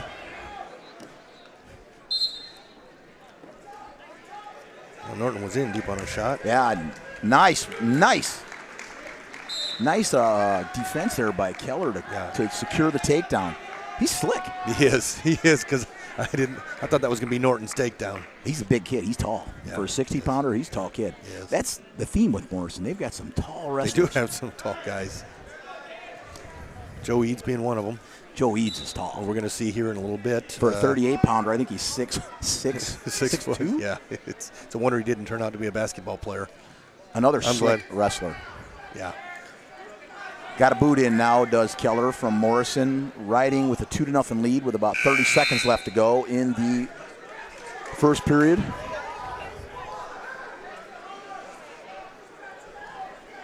Got double boots in now, working on the power half. Not a fun place to be ever when you're wrestling. Not even if it's your kid who's 90 pounds lighter than you who throws that in. That's wrestling in the living room. That's not fun. So I can't imagine somebody my own size doing that. We're going to wind down this first period with Keller leading now 2-0. Keller was our 2nd seed, and Norton was our number 1 seed. All 106-pound place winners report to the awards area, as well as the head coach from Sterling, Newman. Yeah, Keller defeated the number 3 seed Joel Cook of Pittsfield to get here. Right now, 2-0. Keller takes a 2-0 lead into the second period. Chooses down. Norton working on that scarf, as we used to call it when we were younger. Put his head in his armpit and grabbing that wrist and driving him down. Now he's got the spiral right in, controlling Keller so far in the second period. Trailing 2-0 as Keller selected down to start the period. Keller again of Morrison and Norton of Coal City. Going to be out of bounds there. 1:27 seconds Stalling. left. Called on Norton. Didn't return him to the mat. I think that's the proper call. These guys have been doing this for a long time. That's Roy Schneider, right? Yeah, and Chris Camp, the assistant ref.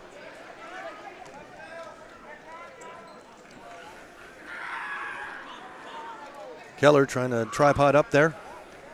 Tripod always makes me nervous for cradles. Yeah. Nice move by Keller. Keller gets the escape. He goes up 3-0 with a minute. and Norton 8 in on a seconds. nice double. Trying to finish here. Turn the corner. Moves up. Oh, And a nice little neck wrench throw by Keller. must have been his feet, not his head. That was a big thud. Doesn't look any worse for the wear. Keller leading right now 3-0. Boy, was Norton in on a deep double there.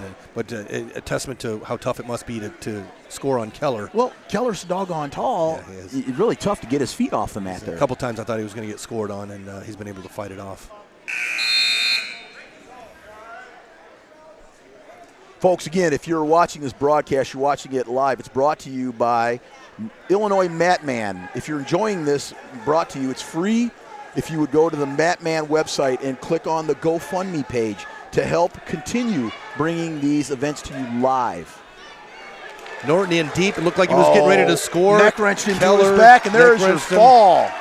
Your winner, Keller, neck wrench for my Morrison kid. Yeah, imagine that. It's like a front headlock from a Mercer County wrestler. Looks like Norton's got a knee problem.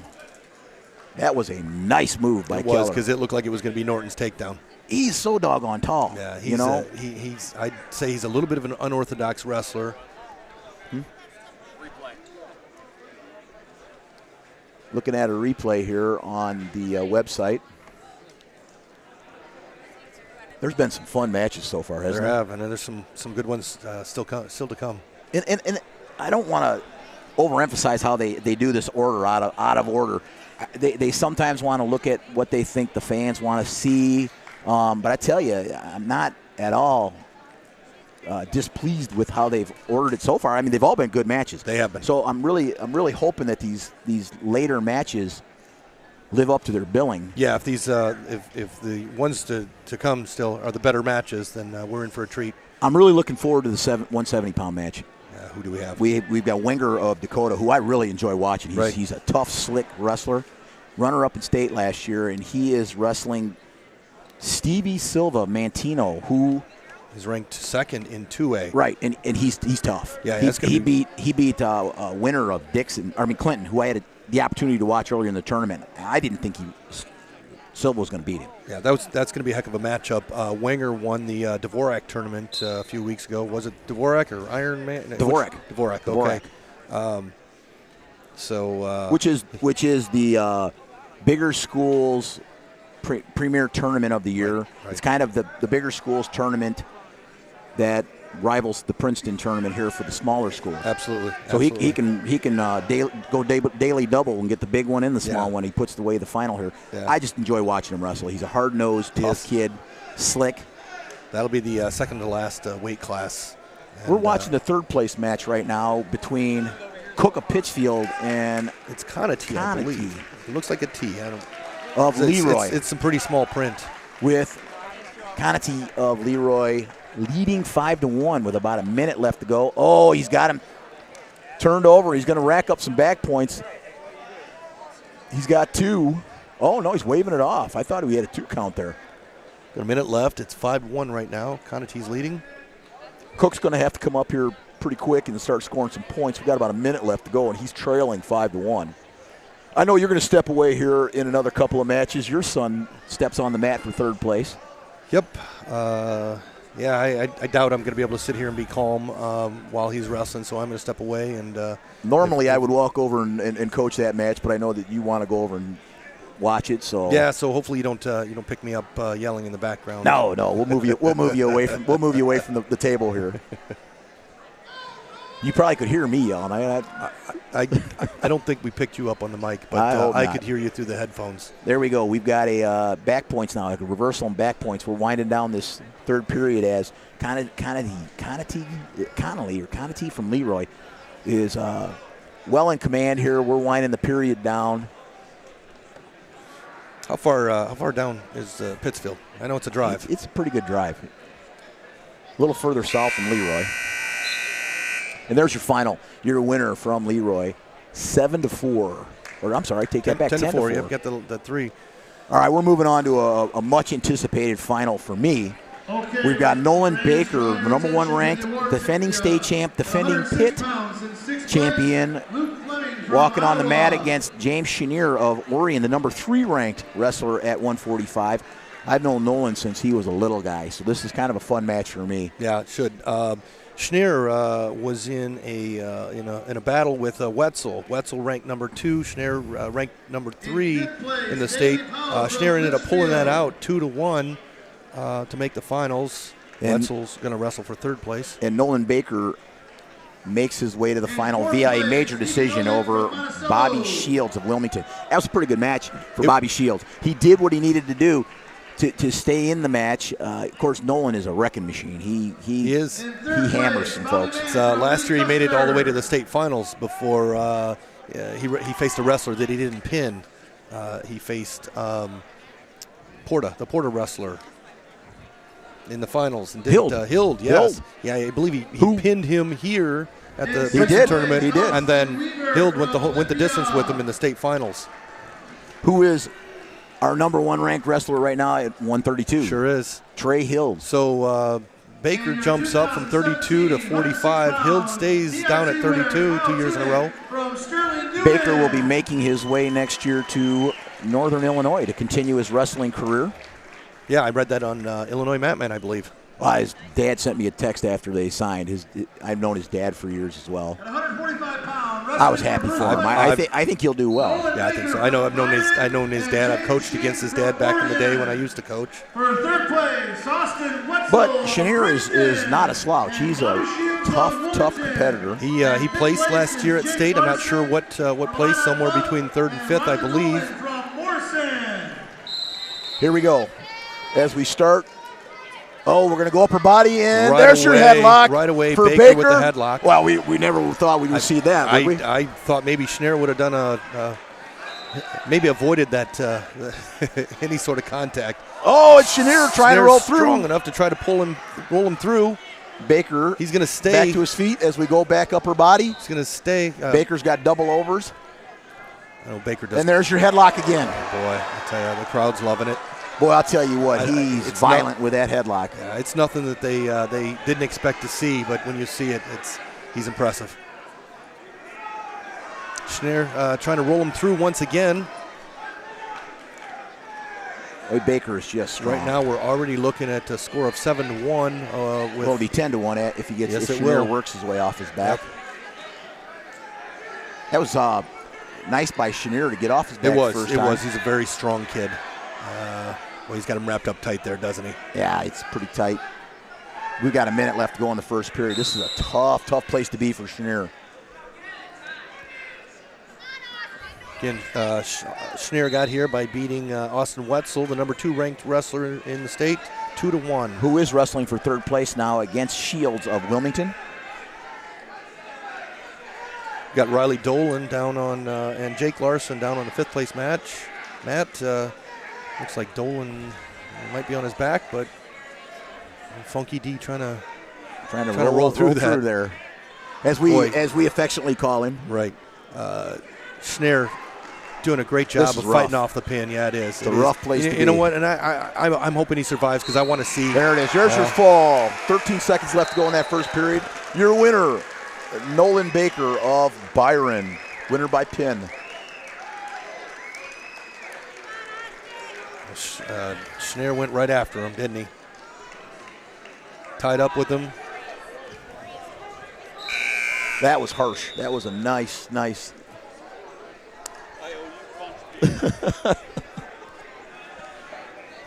That was a nice headlock. We're scoreless in the second period with Austin Wetzel of Princeton, Bobby Shields of Wilmington.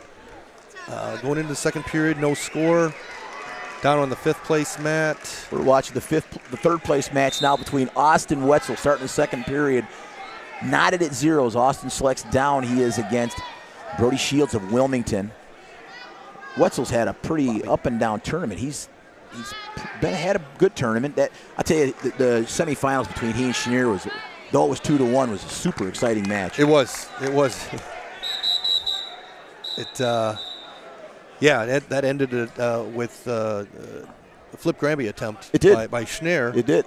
With no time left. With 5 seconds left, and he ended up getting. They gave him one. Looked to me like he might have had 2 there. But nice shot. Nice shot by Wetzel. Needs to finish it here.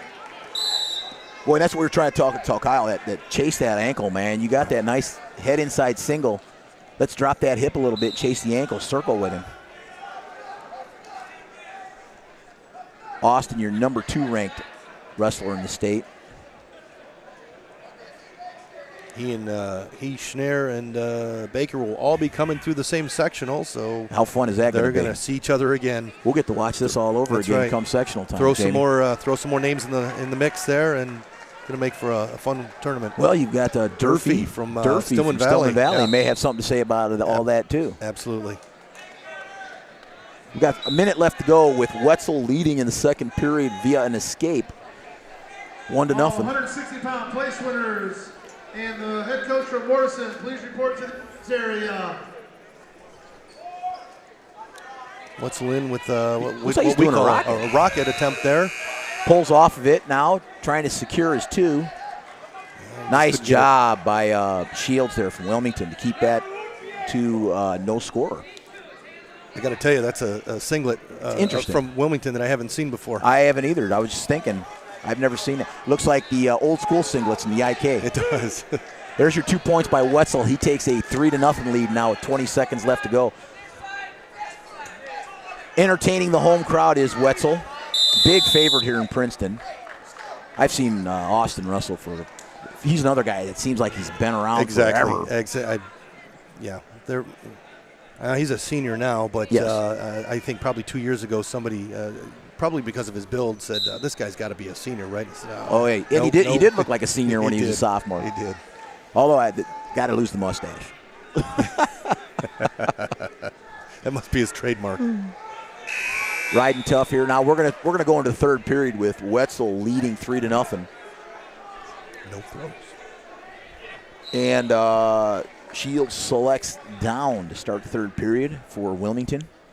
This weight class will be followed by the 138-pound weight class, which is going to be a really interesting matchup between Joe Eads and Kruger from Ottawa. I'm going to have a hard time watching that one, though. Yeah. I watched Kruger in the semifinals, and I'm going to tell you what, Kruger is tough. He is. Ask my son. Yeah. He got to wrestle him. I haven't seen your son wrestle against a guy like that yet this year. And I'll tell you what, Kruger looked good. Yeah, Kruger looked good last year, and he looked even better this year. So it looks like he's put some time in the weight room. Just a good, solid wrestler and very strong. I'm going to be anxious to see if Eads can hit him with that neck wrench. It'll don't give anything away. They might be listening now. I doubt that. I certainly hope they're not listening. I'm sure now Ottawa knows what Joe's going to attempt. Who doesn't in the state? Who in the state doesn't know what? I know Joe is hoping that Ottawa doesn't know what he does. Who in the state doesn't know what Joe's going to go for? Yeah. It is going to be an interesting matchup of styles there. Joe is always that close to putting every match away. He's. I believe I talked to his coach earlier. He's got 103, maybe 104 pins. That's amazing. Now, yes, absolutely. 100 matches is what kids shoot for 100 wins for their high school career. Absolutely. 100 falls are amazing. Yep, absolutely. Joe's one of those guys, and we've had a couple guys that have beaten him in the last couple years. We either win by 1 or 2 or we get pinned. We're down here now, 30 seconds left to go with Wetzel hanging on to a 3-1 lead, really wrestling well. He hasn't backed off. He's not going into a protect mode. He's still pumping in there. It's a good match. The match could, a takedown by Shields, and it's going to be tied up. So he's got to keep after it. There's your stalling on Wetzel. Wetzel comes in and tries to go down to that knee snatch. We got about 15 seconds left in this match. 145-pound match, third place. 138-pound weight class coming up next. I'm going to go ahead and step away from the table, watch my son wrestle for third place. I might watch the first place match as well. Greg Dolan's going to step in. Greg's our relief pitcher, I'll tell you. All righty. Hey, welcome, Greg. Thanks. How are you? You're the relief pitcher today, aren't you? Yeah, seems to be that way, yeah. That was a good match by Austin Wetzel. I'm pretty happy for that young man. He's a good kid. Like him a lot. Happy he finished up strong. Here's what we have. This is going to be a fun match.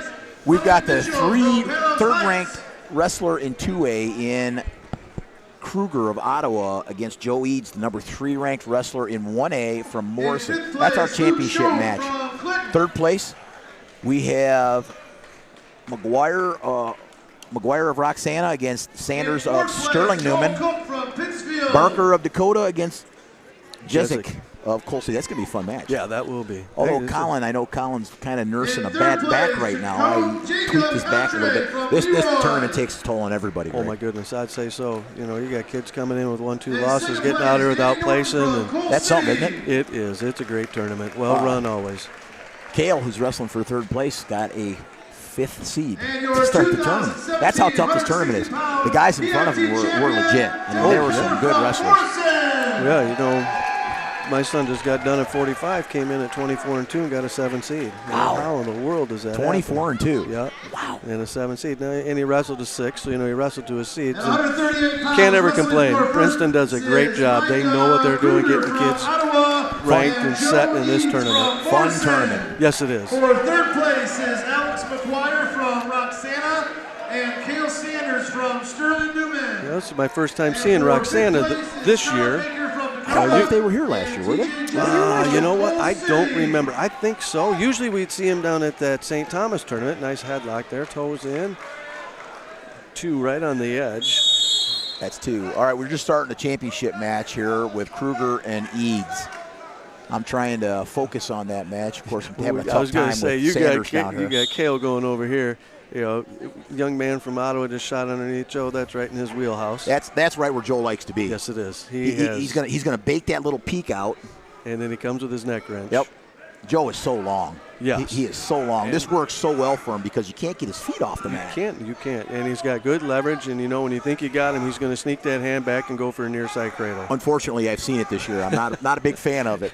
There it is, right there. I'll tell you what, though, Kruger impressed me earlier because he is very strong. And that's what it's. You know, that's the only thing that neutralize that for Joe because he's got such leverage. You know, he's 6 foot something at 138 pounds. And he's down to 132. I was going to say he's 132 pounder. Yeah. By trade, I want to say. Yes. I don't know why he would go to 132. He's really does well here at 38. He does, and he's on full feed, and you know he has to cut a little bit to get 32. Nothing terrible, but you know he doesn't have anything. He doesn't have anything to lose. He doesn't. Yeah, I don't know where it comes from. There's what Kruger needs to do. Yes. Get Joe off the pins so he can't go with that neck wrench. You get him in the air, and he gets. You know, it's out of his comfort zone.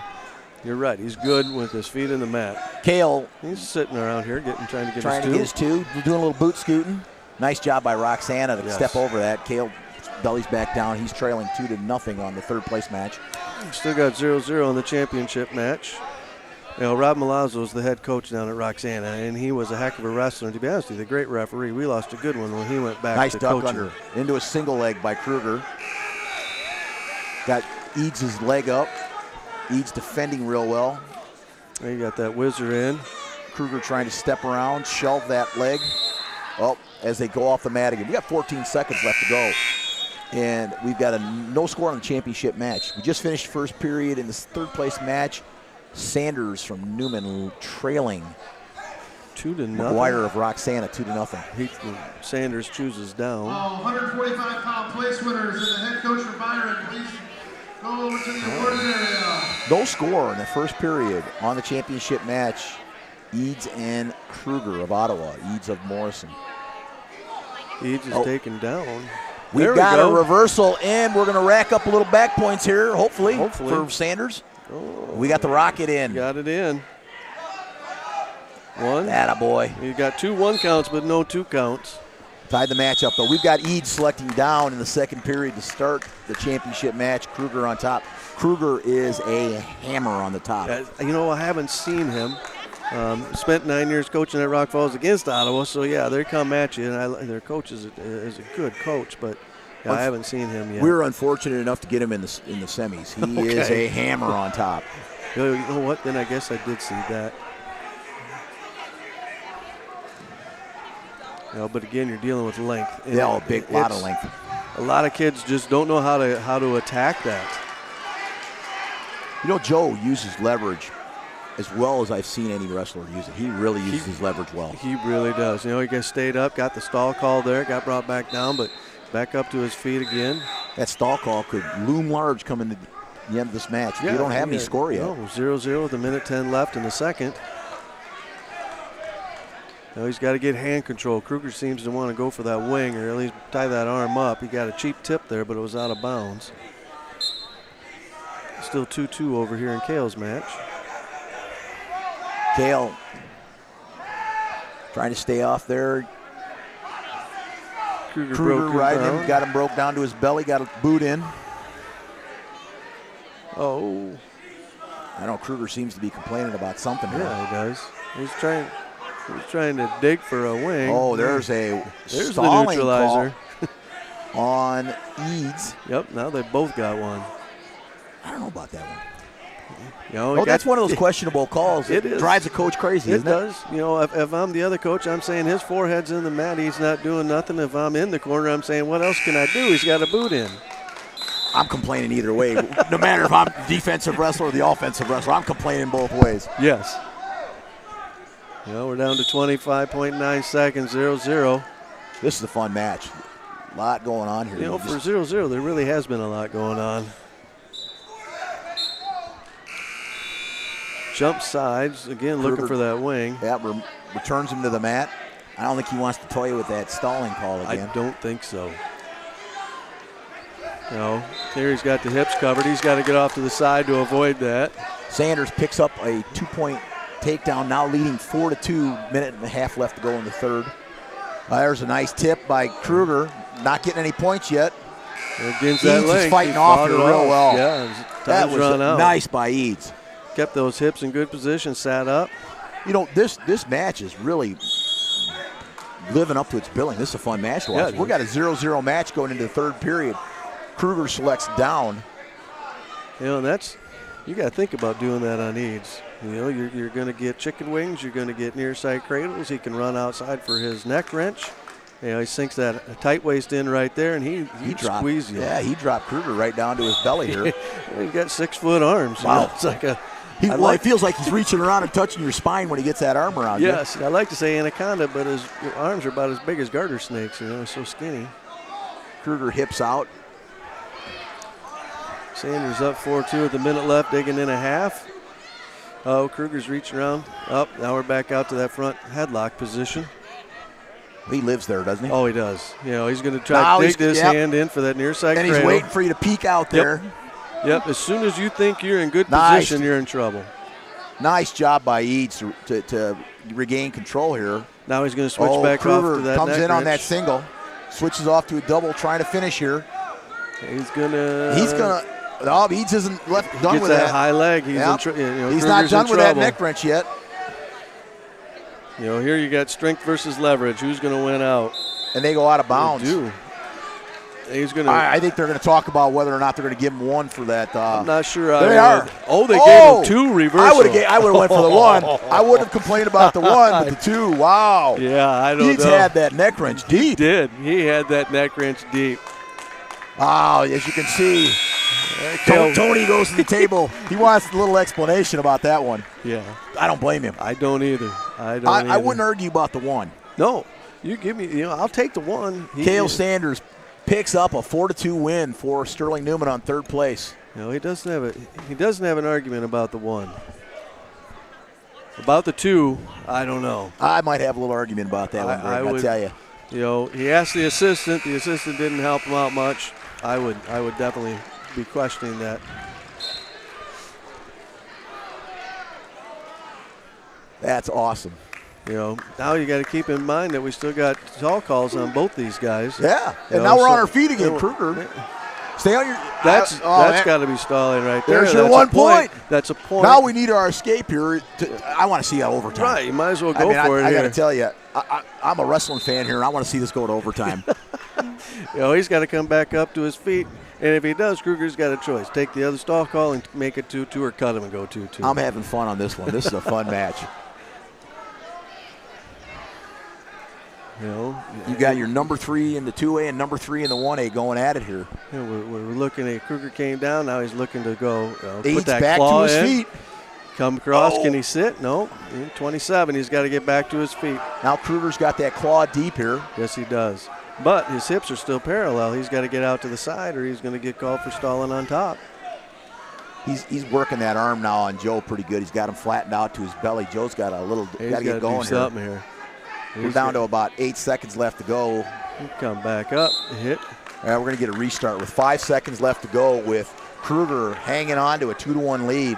Now sitting next to Newman coaches, I'm thinking Granby right here. Yeah, yeah. I got to clear my hips and do something to get moving Just real go. quick to get to my feet. Because you're not going to get. Your caution. Yep. That's first caution on Kruger. So he's got one more before he has to worry about anything. Tie up that ankle, smart move, but if he sits on it, he could burn him. There you go. There's your final, your winner from Ottawa, Kruger. 2-1. Micah Kruger of Ottawa, your winner, 2-1. That was a fun match to watch. watch. That was a good match. As my attention was split, what I got to see, Greg. Yep. No, but it was good. Terry, thank you very much. I appreciate it. Thanks for relief pitching for us today. No problem. You need anything ever, just let me know. Thanks a lot. We're bringing back my broadcast partner, Jamie Sanders, who just got through watching his son wrestle. An awesome match, Jamie. Yeah, it was a little scary. Got launched pretty good. That kid threw in the semifinals to get to the final or the wrestlebacks. That was fun. He battled back. It was nice. Hey, as the Newman coach, I had to tell you, I'm real happy. All 3 of our guys finished the day with a win, and that's Absolutely. all you can really ask for. That's what I said to Brody. We went out winning. All of us won in this round. Yep. That's the only thing that you have to ask for there. I got to tell you, that is not the match I thought I was going to see between Kruger and Eads. Me either. And what did I say? We either get pinned by him or we win by a very little. He's tough to score on. Oh, his length. He works his length so well. He really works that leverage. I got to tell you, after watching Kruger in the semis, I didn't think he was going to be that kind of match. I got to really tip my hat to Joe. He really wrestled well. Joe just, he has a way of neutralizing good wrestlers. He looked good. Yeah, he did. I don't know about the 2 points he got, that reversal with Joe having that neck wrench as deep as he had it when they went off the match. But we needed to score there. I got to admit I missed it because I was watching my son's match. Not to take anything away from Kruger, because Kruger is he's a hammer.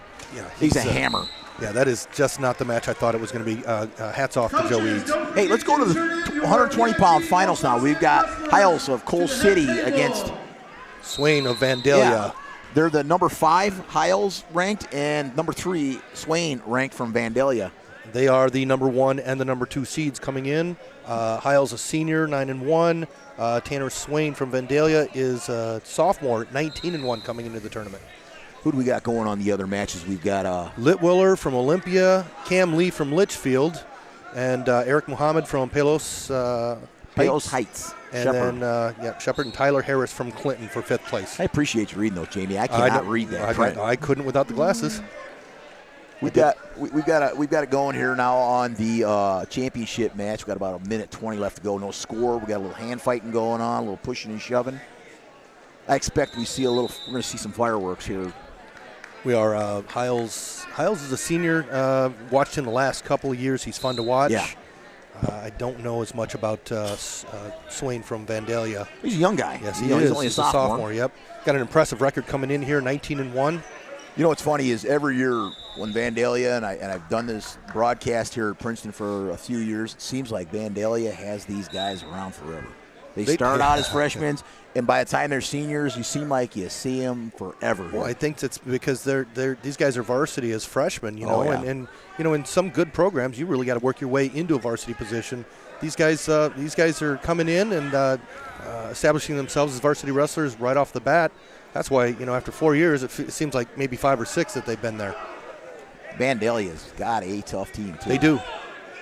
They come from the southern part of the state. Hiles takes a 1 or 2-0 lead with about 30 seconds left to go. That was a nice throw by. He had a front headlock throw by there, finished it. But out of bounds with 24 seconds left, 2-0. Hiles over Swain. Boy, we're getting down to our fun matches, or so they have them listed here. I haven't seen a match yet that hasn't been entertaining. No, they've all been good matches, all the way back to the beginning. Oh, I agree. You know, even a heavyweight match was good. 195, 82. A lot of fun watching these. I missed most of the 38-pound. After Kale's match was over, I was able to watch Eads and Kruger. And I got to tell you, I had a hard time doing both of them here. I bet. I had one eye on one mat, one eye on the other. Got now Swain up to his feet, returned back to the match by Hiles. We're winding down this first period with about 10 seconds left to go.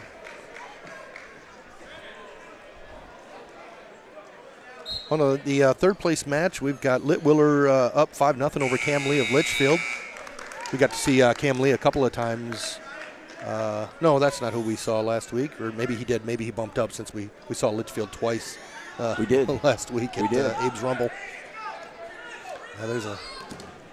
Had fun duels with them. Yeah, we did. Yeah, we got them the first day, and they got us the second day. They're competitive both days. Yeah. Hiles selects down to start the second period, leading 2-0 over Swain of Vandalia. Vandalia riding pretty tough right now. Hiles doing a good job. There. Swain doing a nice job of tying up that arm. Hiles to his feet and brought back to the mat. Nice mat return by Swain. Trying to lock up a chicken wing here. Yeah, he's got a wing in there. He's got a nice, deep, tight waist there. He's not moving. Oh, we've got okay, well. Hiles hurting here. Must have hurt his shoulder, looked like. Yeah, that whip down there when he had that, right, brought him back to the mat. He looked like he might have jarred that shoulder a little bit. I hope it's his shoulder, not his head. That's always tricky, isn't it? Yeah. Got Hiles in the lead right now, 2-0. About a minute and a half left to go. Third place match, we're looking at 8-1. Litwiller of Olympia over Cam Lee of Litchfield. Got 11-1 leader on the fifth place match. Can't tell who it is right now because you can't see the coaches are standing there. Can't see the ankle bands. Harris of Clinton is leading 11-4 on the fifth place match. About ready to resume action here on the championship match. We've got a 2-0 lead for Hiles of Coal City. Hiles again trying to work to his feet and work out, and he's got his escape. Extending his lead 3-0 now in the championship match with about a minute. What was his initial takedown? Was that a throw by? Slide by, throw yeah, by? Throw by. He had him in a front headlock and threw him by. And we're about in that situation or that position again. He's quick. That was a nice throw by. Got a minute now. Minute to go in the second period with Hiles leading 3-0. Swain digging in that underhook, jacking him back up to their feet.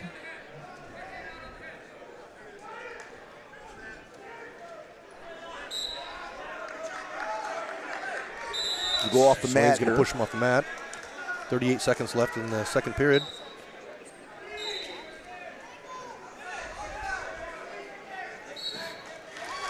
Nice attempt there. Boy, something's going to happen here. Your winner coming back for Shepherd. Your winner on the fifth place match, Eric Muhammad of Palos Heights Shepherd, comes back and wins by a fall.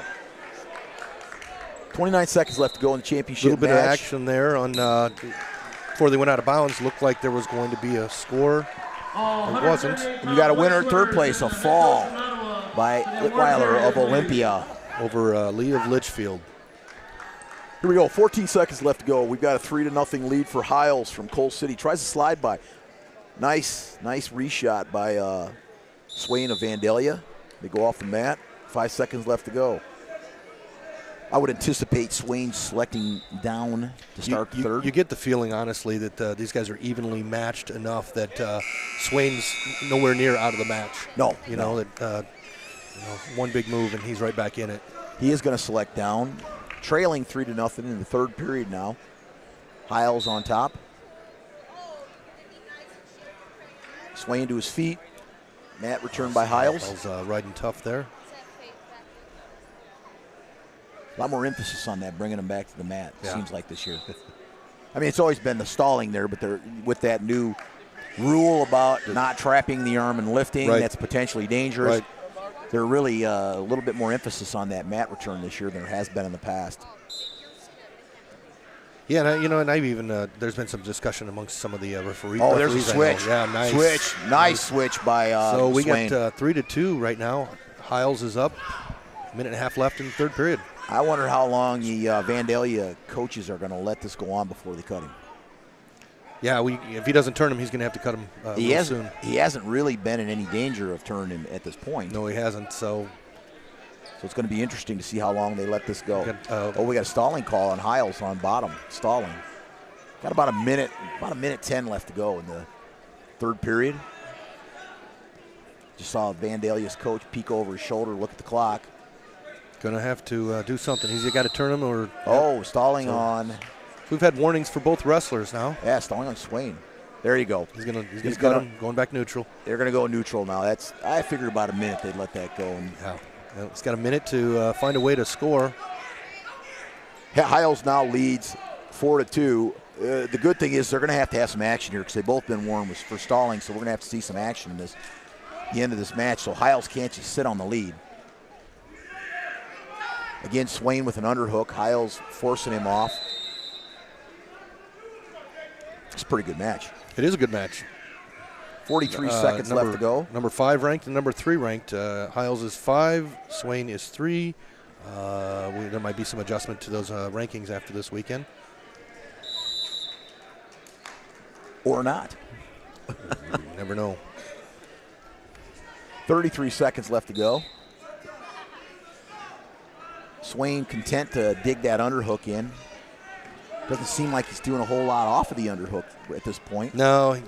Got 20 seconds left to go. He's going to have to do something in the last 20 seconds. Hiles seems to content to just let him dig the underhook. And again, it's his match to lose as long as he doesn't give up any points for stalling here. Swain now Both have been warned. Now wrestling with a little more urgency. About 10 seconds left to go.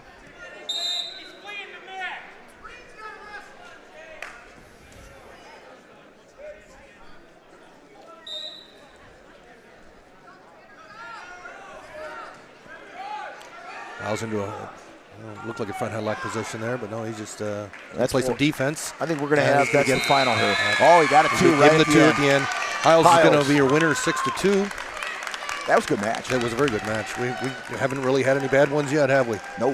Got 4 matches left. The next weight class is going to be 113 pounds, where we'll see Alex Friedel from Coal City facing Dallas Kruger from Rock Ridge. I watched Dallas Kruger wrestle earlier. He's tough. He is tough. I watched him come up through IK. Freshman. He's coming off the 3rd seed, and Friedel coming off the number 1 seed. We're talking about a freshman against a sophomore. Friedel, the sophomore.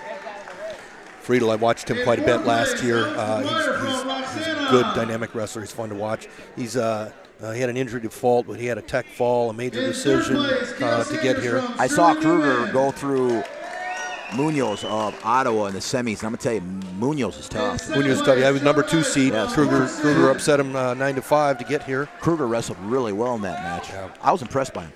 On the 3rd place match, we've got Munoz of Ottawa against Riggle of Dakota, a freshman. We have Joe Burris of Porta and Caleb Nix from Auburn wrestling for 5th place.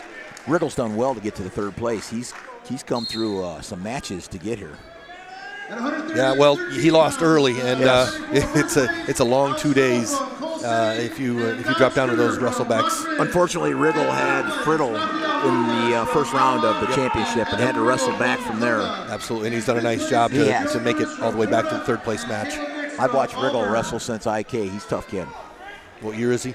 He's a freshman. He's a freshman. All right. Well, on the championship match, we still have Friedel, and we've got Kruger of Rock Ridge against Friedel of Coal City.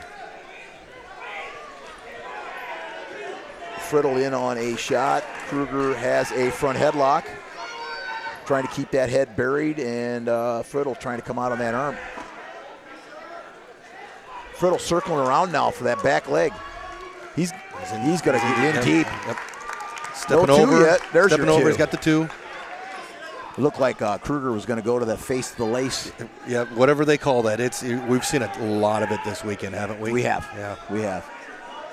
These guys are really learning to defend those takedowns like they do in college. Or they call it that funk roll. Yeah, back in the day, you gave it up and you went to your belly. Nowadays, no, they don't. They fight it. Friddle in control here on top. He's grinding that arm under. A minute left to go. He's leading 2-0.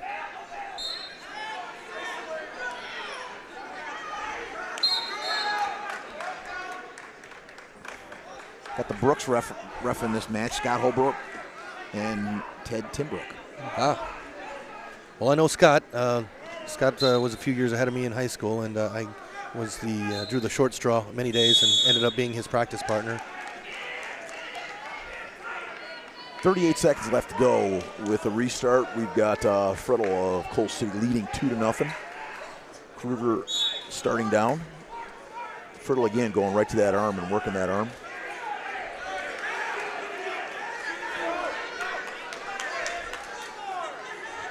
Friddle pulling that arm under, trying to lace something up here. This is our 113-pound final. Got 3 weight classes left, 220, 170, and 126 remaining. Well, the 120-pound place winners and the head coach from Coal City, please report to the awards area. Got a 4 nice escape.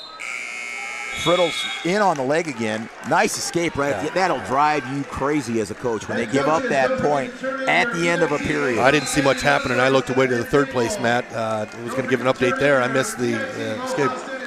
He come out, rolled through, came out the back door there a little bit and got his escape. Never want to relax at the end of a period. Both of these guys are going to be fun to watch the next few years. Friddle's got a couple more years left. Kruger's got 3 more years. We're going to hear their names. There's a lot. your duck. Nice duck under by Friddle. Off the mat though, no points. Friddle leading now 3-1.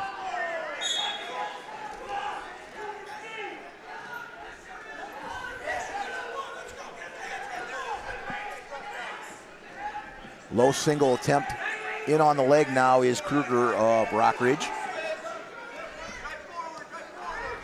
Trying to come around and lock that leg up. Trying to step over that, hook it, and Friddle's looks like he's hanging on a little bit of looking for that stalemate. Yeah, looking for that stalemate. And he got it. There you go. You know, Kruger's got to come up and push that leg off the top of his head and come through there. He was in pretty good position, just didn't finish it up. He was. I have a feeling. Oh, nice high crotch by Friddle. In deep, switches off to a double. Gets his 2. That was a nice high crotch. That was a beautiful high crotch. Boy, when he hits it, he really explodes. Went right from that underhook to the high crotch. Finished it just exactly the way we draw it up in the practice room. Doesn't always seem to work out that way, but the way we draw it up. Not everybody hits it with the explosiveness that Friddle does. Now he's got that chicken wing in, really committed to it. 48 seconds left in the second period. Alex Friddle, Coal City is leading 5-1. Kruger gets back up to his knees, gets off his belly. Now driven back down. Friddle's got that tight. Yeah, he does. He's gonna get back points. He's got it real tight. He's got a 2 count there. Just got a heads up from our buddy Greg Anderson. Yeah, he's watching. Sent me a message. Told me to pass it on to everybody. Hey. 2 more back points there for Friddle. Coal City goes up 7-1. 15 seconds left. Of course, our buddy Greg Anderson, as you know, retired referee, would be sending the love to the referees right now, not to the coaches. We'll give him a big hug for you, Greg.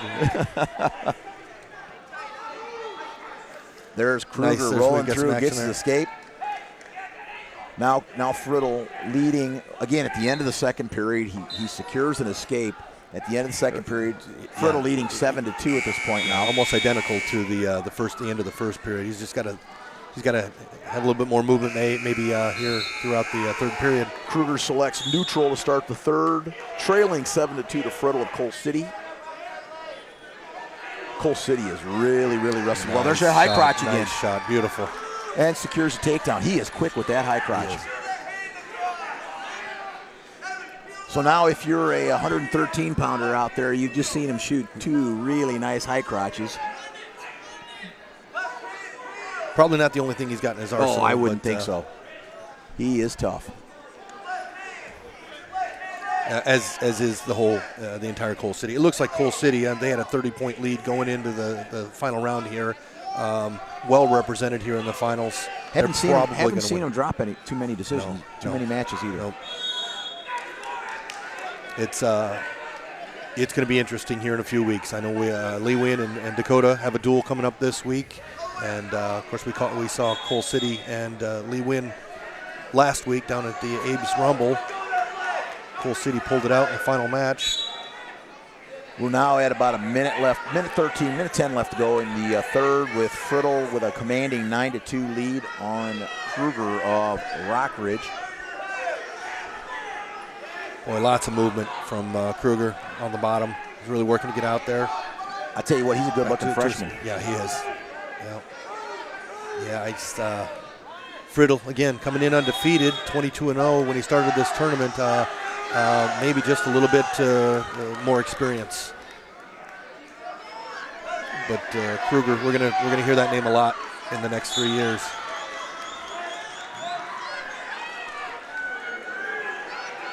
About 45 seconds left to go now in the championship match. Got a 9-2 lead for Friddle. Got the boots in, stretching him out a little bit. We're working on the power half. Now he's going to kick him over, try to pull that Turk in. Riggle from Dakota pulled out a 7-6 decision over Munoz of Ottawa in the third place match.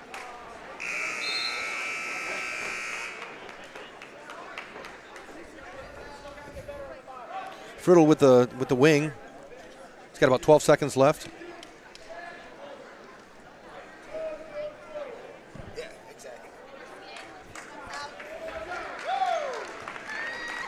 And there's your winner now at 113 pounds with a 9-2 decision, Alex Friddle of Coal City.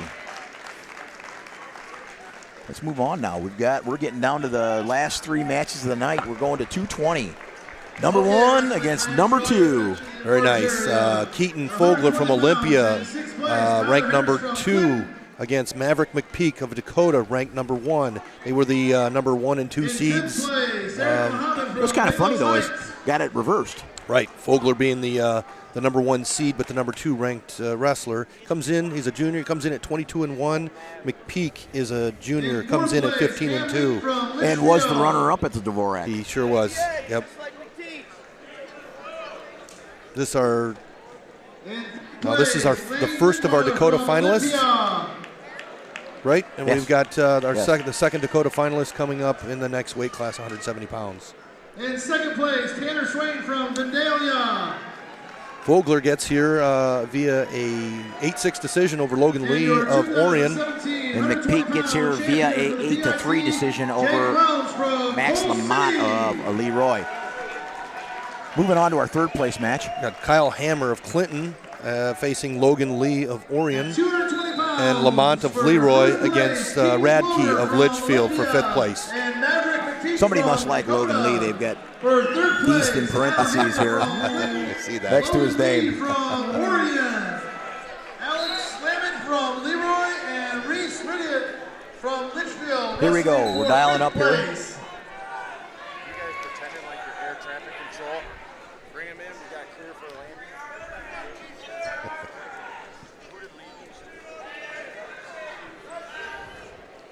Little hand fighting going on in the championship match. I got a chance to watch McPeak wrestle last week in our duel. He's a pretty tough kid. Yes, he is. He's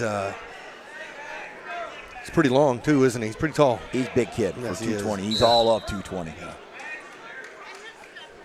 Fogler's tough. I remember him from last year. He's a tough wrestler. Olympias comes in 22-1. Yeah, had a couple 3 kids in the finals. Absolutely. Not a name you're used to saying when we get to the finals here, but really showing well. Where are they at in the standings? They're tied for 3rd going into the round with Dakota. They sure were. 129.5 points. So this match looms large for the team race. It does. Yeah, it would. It'll be interesting to see how this all shakes out. I think Coal City's with their representation in the finals, they probably got it wrapped up. I would agree. You know, Ottawa, Dakota, Olympia, Mercer County, all within 4 points of each other going into this round. Coal City just had too many horses.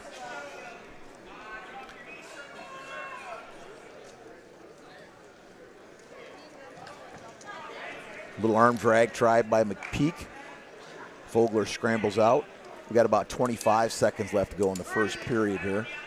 We got no score in any of the matches. No fifth place match. I don't know who defaulted there, but there's no fifth place match. No score in the third place match up to this point. And we're down to about 15 seconds left to go on the title match with no score. Guys feeling each other out a little bit here, and they're going to take it to the mat here in the second period. There's the end of your period. No score on the championship match. The call goes to Fogler, and he selects down to start the second period. Good call. Absolutely. No score. Comes we're to going his down. feet. Returns back to the mat. McPeak working for that arm. I can't imagine he's not going to go for the chicken wing or a tilt if he gets the arm. Oh, there's your escape. He gave the escape up. Is that what Dakota does? Yeah. Kind of like the front headlock with your Mercer County. They're back to their feet. It's 1-0 right now. Fogler leading McPeak. Oh, McPeak in on a shot. Fogler's got a good sprawl. Defends it well, goes in on a reshot. Trying to cut. McPeak doing a nice job of defending there. You got that. And we're probably going to see a stalemate. There's a stalemate call. That's a nice reshot. It was. Good defense by McPeak. McPeak did not get rattled at all. Threw in that whizzer. Waited for the stall or the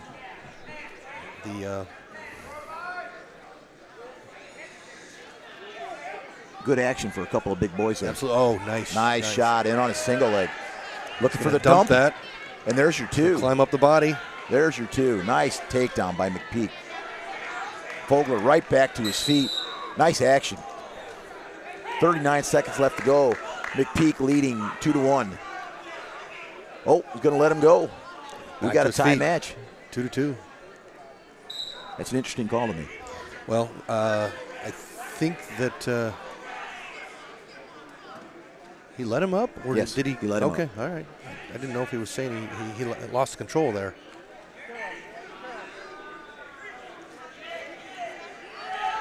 Little slide-by attempt there, or maybe Pete thought that he saw something there that maybe single leg looked pretty easy. Maybe he didn't want to be on the mat with him. I don't know. That single leg he secured looked pretty good. McPeak in on an underhook right now. Looks like we're going to run out of time here. 0.9 seconds left to go in the second period. Got a tie score, 2-2. And McPeak will have his choice to start the third period and selects down. Not a surprise. No, not at all. Looks like we're going to not be able to see here in a minute. Well, there's your escape. Real quick escape. Time's not running yet on the clock. Going to have to run off a few seconds here. McPeak gets his escape, now leading 3-2. They ran off about 7 seconds here. Just at the beginning of the third period now with McPeak from Dakota leading 3-2 over Fogler of Olympia. Little slide-by attempt. Nice shot. Good defense by McPeak. 113-pound place winners report to the awards area, as well as the head coach from Coal City.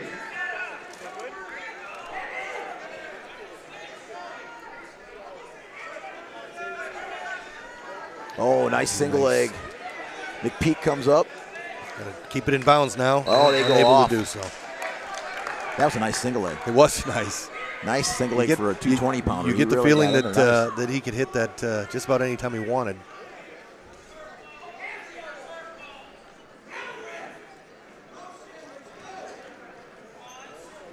Fogler pulls him up in double unders. Snaps the head.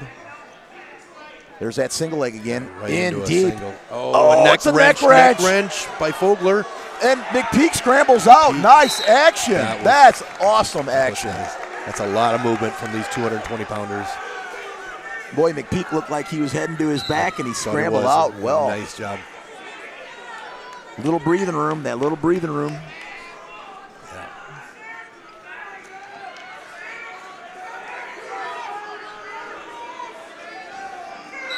Down to about 40 seconds left to go in the there. third period, with McPeak still hanging on to that 3-2 lead. Now McPeak in on a collar tie. Fogler can't seem to shake it and get any room. Peak it dies. Be around him, and let's see if he keeps it in bounds. He's got his two. Oh. McPeak goes up now 5-2 with 20 seconds left to go. Nice job. Way to stay in good position on that. Fogler kind of threw a little caution to the wind there, I think. Yeah. 20 seconds left. He's got to do something.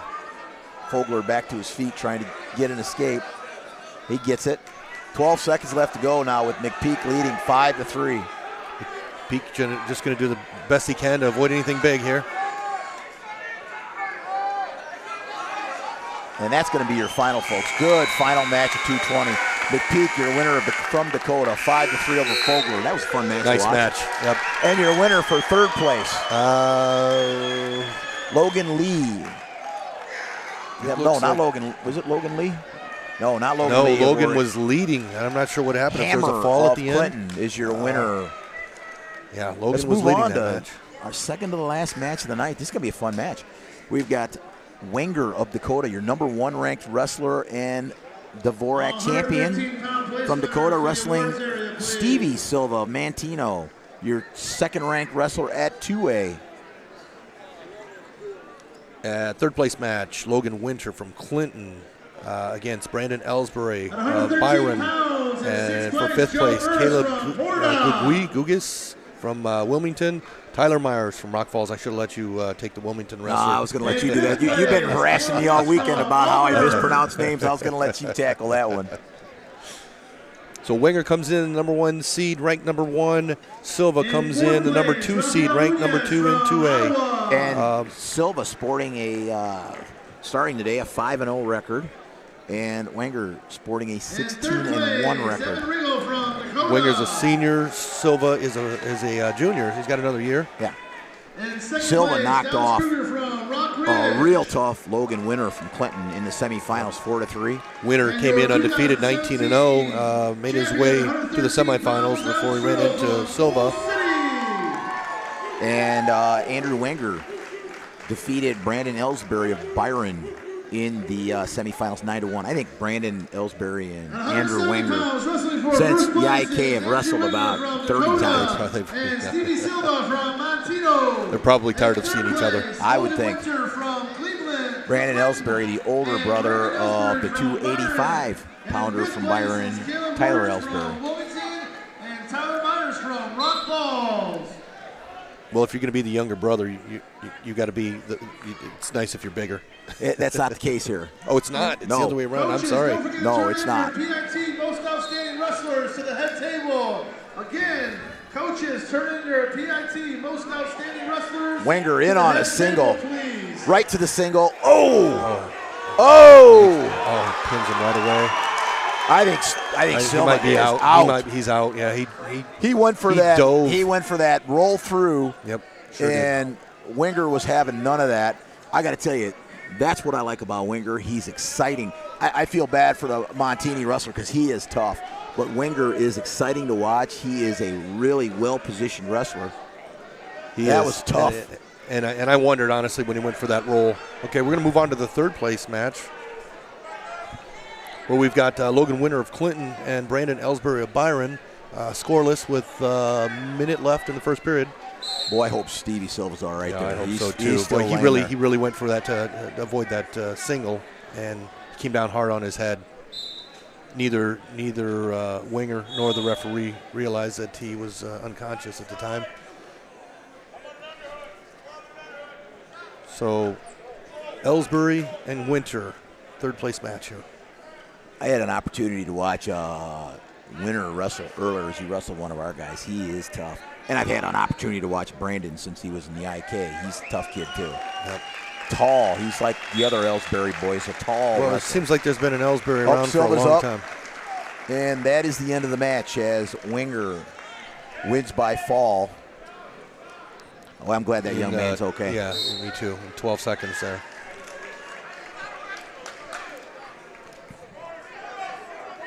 So we're going to stay with the third place match.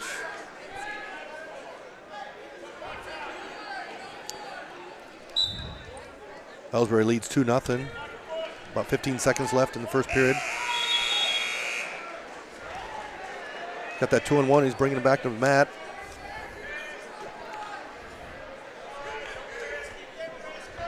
Brandon gets his takedown, leading now 2-0.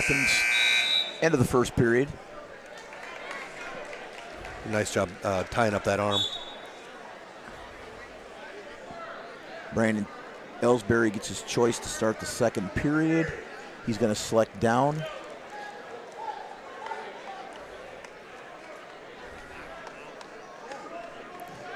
We have one weight class remaining after this 170-pound weight class, 126. We'll see Stone Angle versus Ethan Harstead of Ottawa. Harstead's a load. Yes, he is. Not to take away from Stoney, he's tough. Another kid I get a lot of opportunities to watch at Young Guns in Quad Cities. He just keeps finding a way to win. A lot of kids coming out of that club in the Quad Cities. Yeah. He Angle got here by beating Nolan Throne, a freshman from Rock Ridge, 9-2. Another Young Gun kid. Yes, absolutely. I've watched those two tangle in practice. Yeah.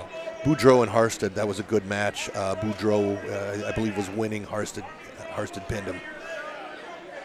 And Boudreaux's tough. Boudreaux is very tough. We had the misfortune of running into him last year. Yeah, we did. And we've seen Throne this year. We saw Angle last year. So Winter's got a boot in now. He's got Ellsbury down. He's working for that half. He's got Ellsbury down on his belly. Ellsbury leading now 3-1. I don't know where the 1 point came from. Must have been it's 3-0. Or 3-0. Yeah, I'm sorry. Check that.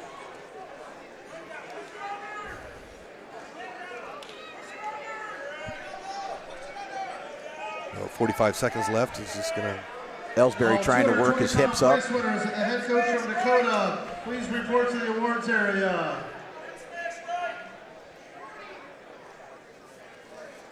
That was. We got a stalemate now. A stalemate call. Your official here, Roy Schneider. Your assistant official is Chris Camp.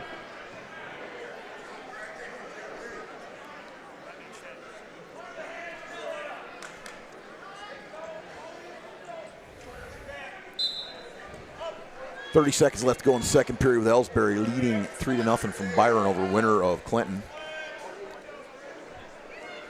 Boy, Winter rides tough, doesn't he? Yeah, he does. He's powerful. Yep. There's your escape by Ellsbury, now leading 4-0. That was a good escape. It was. Come up and cut away real nice. By the time I said Winter riding tough, Ellsbury gets an escape, but he worked for it. Ellsbury's got the underhook dug in. Arm swing attempt by Winter. He ran out of time. Ran out of time. I'm going to assume that Winter will go down, trailing 4-0 right now, going into the third period.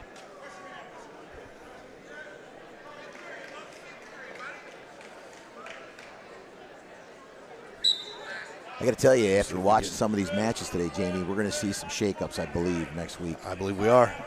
It's going to be fun going into regionals here in a few weeks. It's always fun at this time of the year. Yeah, it is. There's your escape by Winter. On their feet now, Winter trailing Ellsbury 4-1. About 1:40 left to go in the third period. We'll see if Winter, he hit that arm swing, had that arm swing attempt at the end of the second period. Let's see if he comes up with something big. Slide by, right into a double. He's in deep. Ellsbury fights him off. Nice job. There's your two by Winter. For Winter. Got 1:20 left to go. That was a nice slide right into that really double nice. leg. It was a nice transition there. That's what I noticed about Winter earlier against our young man. He transitions from moves really well. Well, and I'm not sure if that slide by was an actual attempt or if it was a setup for that shot. It was a nice setup either way. Winter releases Ellsbury now, trailing 5-3. Ellsbury leading. He needs that takedown to tie this match up. Got a nice underhook. Boy, Winter getting after it now, isn't he? I suppose Winter's probably a football player. Yeah. Boy, he's got a build on him, doesn't he? Ellsbury a little taller. Nice into that slide right into a single. Nice transitions there. Ellsbury's got a whizzer in. There's your two. It's going to tie the match. Nice takedown. Got 1 minute left. It's 5-5. You know, if I'm Clinton's coach, I might think about releasing him again, trying to secure a takedown. You got to get a takedown now, or you got to get a takedown in overtime, one or the other. He may choose just to do it in make the attempt in overtime.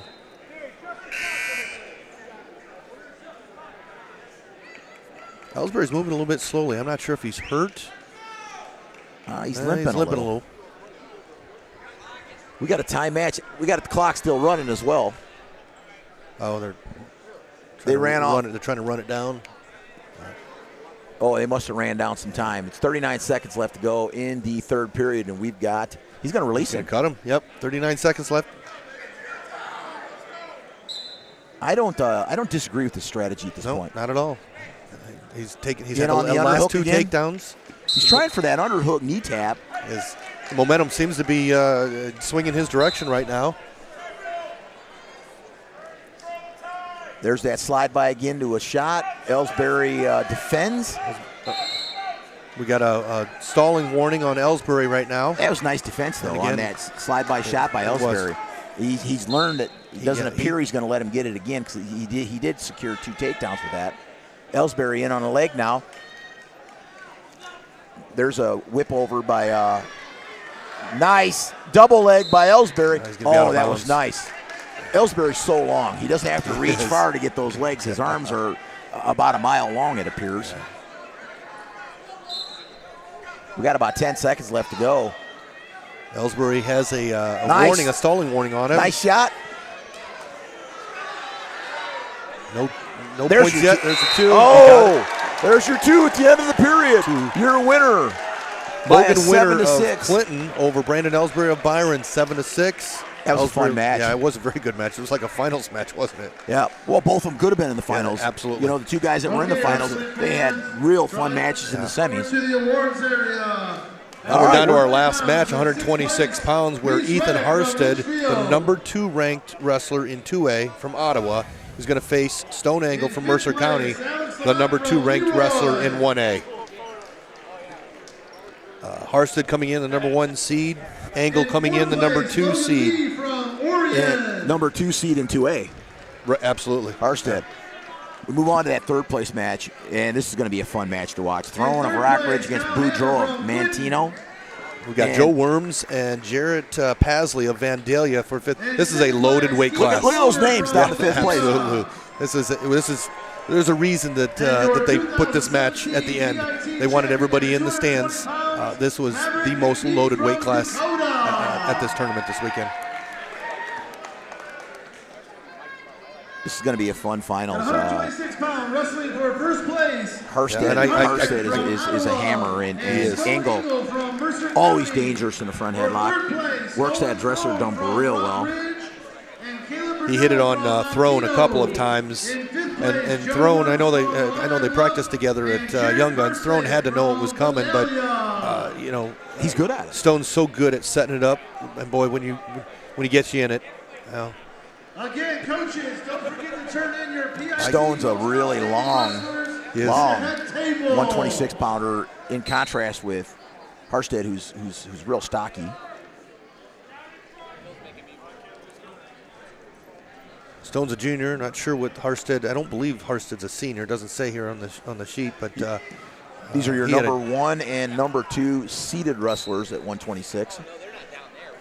I'll tell you, I don't want to miss any of the action on the 3rd or 5th place. I don't either. This is killing me. Harstead in deep. Stone do a nice job of defending there. That was a well-defended shot.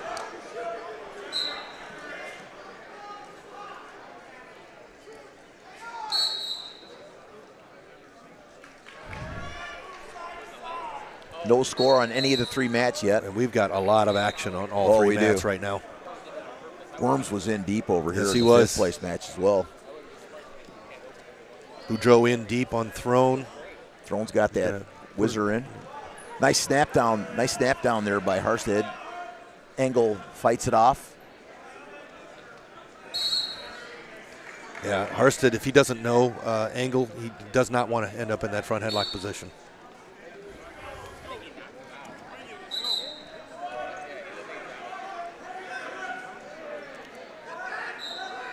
Harstead looking to lock up a cradle here. He'll just settle for the 2. Stone pulling that hand over his head, grabbing the foot, trying to get out. Oh, nice neck wrench by Harstead. Exposure there. No back points. Nope. Again, Stone out of Mercer County.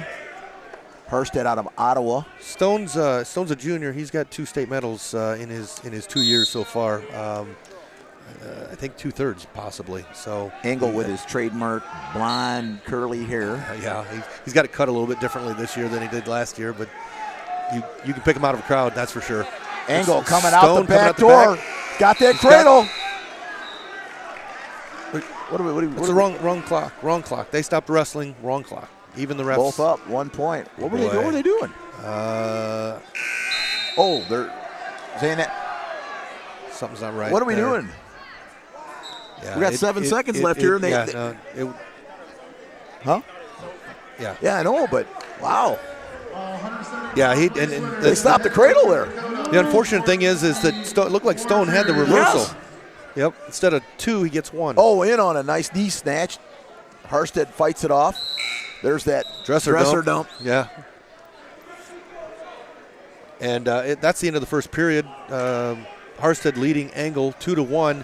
And that's probably not going to be the last dresser dump attempt that we see. Engel selects down to start the second period, trailing 2-1 to Harstead of Ottawa. Engel up, switch attempt. Harstead re-switches.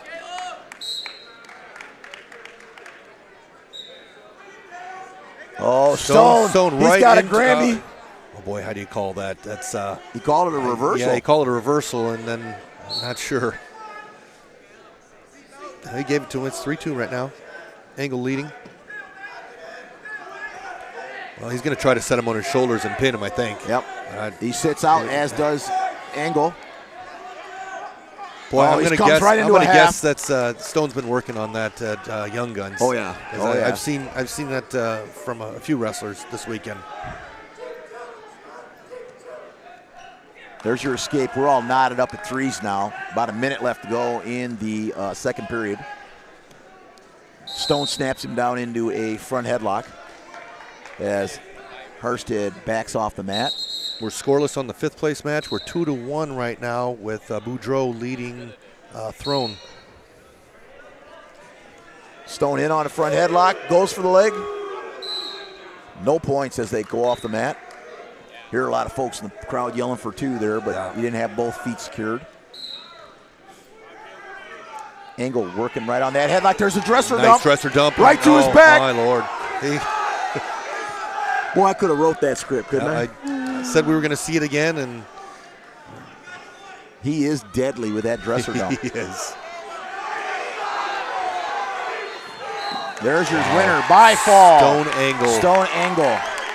126-pound PIT champion. That was a nice dresser dump. They're almost all nice dresser dumps when he hits them. We're tied up on the 3rd place match, 3-3, Boudreau and Throne. Looks like there's going to be an injury time or blood time. We're at the 5th place match. We have in the 3rd period no score in the 5th place well, match. we said it was a loaded weight class, didn't we? Worms, Illini Bluffs, and Pasley of Vandalia. Scoreless. I can't say that outcome surprises me after watching Engel wrestle for the last few years. He just seems like he finds a way to win, doesn't he? Gets it done. He just, last year he was wrestling Ivy at sectional. Ivy was beating him the whole match and made the mistake of getting in that front headlock position. Stone capitalized on it and hit him in a dresser dump and pinned him. At 170 pounds in 6th place, Caleb Gooch from Wilmington. So we're going to pick up the action here on the third place match. We're tied. 6 seconds left in the second period. Boudreaux and Throne. Remember, Throne's just a freshman from Rock Ridge. And we've got no score with a minute left to go in the 5th place match between Worms and Paisley. Boudreaux. He is a Boudreaux junior. is a junior, and he came into this tournament undefeated. So now Throne is leading 4-3 as Boudreaux led him up to start the third period. We're still at no score down on the 5th place match. We having seen Throne as much as we've seen him already, he Yes. does not wrestle like a freshman. No. He was an IESA state champion last year in 8th grade, and I looked at the bracket. His closest match was 10-1 in the finals. Throne has gone from 138 to 132, now at 126. And I tell you what, he looks good at 126. Yeah, he does. He's gonna have three good years ahead of him. Yes, he is. I'd expect we'd see him downstate.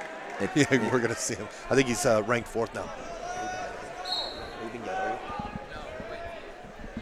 Throne leading right now with a minute 15 left to go in the third, 4-3 over Boudreaux of Mantino. This is our last weight class of the night. Again, if you enjoy the broadcast put on by Illinois Matman, please go to illinoismatman.com and click on the GoFundMe site so we can continue to have these broadcasts brought to you for free live. Boudreaux attempts a nice shot there, fought off by Throne with both and under overs right now. Oh, a lateral drop Boudreaux, attempt. Throne's going to come up with Throne's the 2. going to come up with the 2. That was nice. Hey, that was a nice move by Boudreaux. Throne was just laying for it. It was. Did well. And Boudreaux is going to. He's got 30 seconds. 6-3 now. Throne leads. Throne looks like he tweaked his elbow a little bit on that. I think he did, defending that throw. Boy, this weight class sure hasn't disappointed, huh? I'm telling you. Paisley takes 5th over Worms down on the 5th place match. Boudreaux coming up trying to get his escape. Throne staying in on the legs, looking good. 17 seconds left to go in the match. Well, I'll tell you, Throne's going to surprise a few people this year, but he ain't going to sneak up on anybody. Not after. anymore. They all know who he is. Not anymore. Freshman, placing 3rd, 126 pounds at the Winning. Princeton tournament. 6-3, your winner for 3rd place from Rock Ridge that's Throne of Rock Ridge winning 6-3 over Boudreaux of Mantino. That's been a pretty good day, Jamie, of wrestling. We got to see some of our kids do well. We got to see some terrific matches. I appreciate you helping me out today. Yeah, this was I'm glad you talked me into this. This was a lot of fun. I didn't have to twist your arm too dang hard. We didn't have anybody walking in front of us. No. The refs got in our way a couple of Well, times. what are we going to say about them guys? Hey, Jamie, I appreciate it. Yeah. This is Terry Glaudell, Jamie Sanders, coming to you from Princeton. Thanks a lot.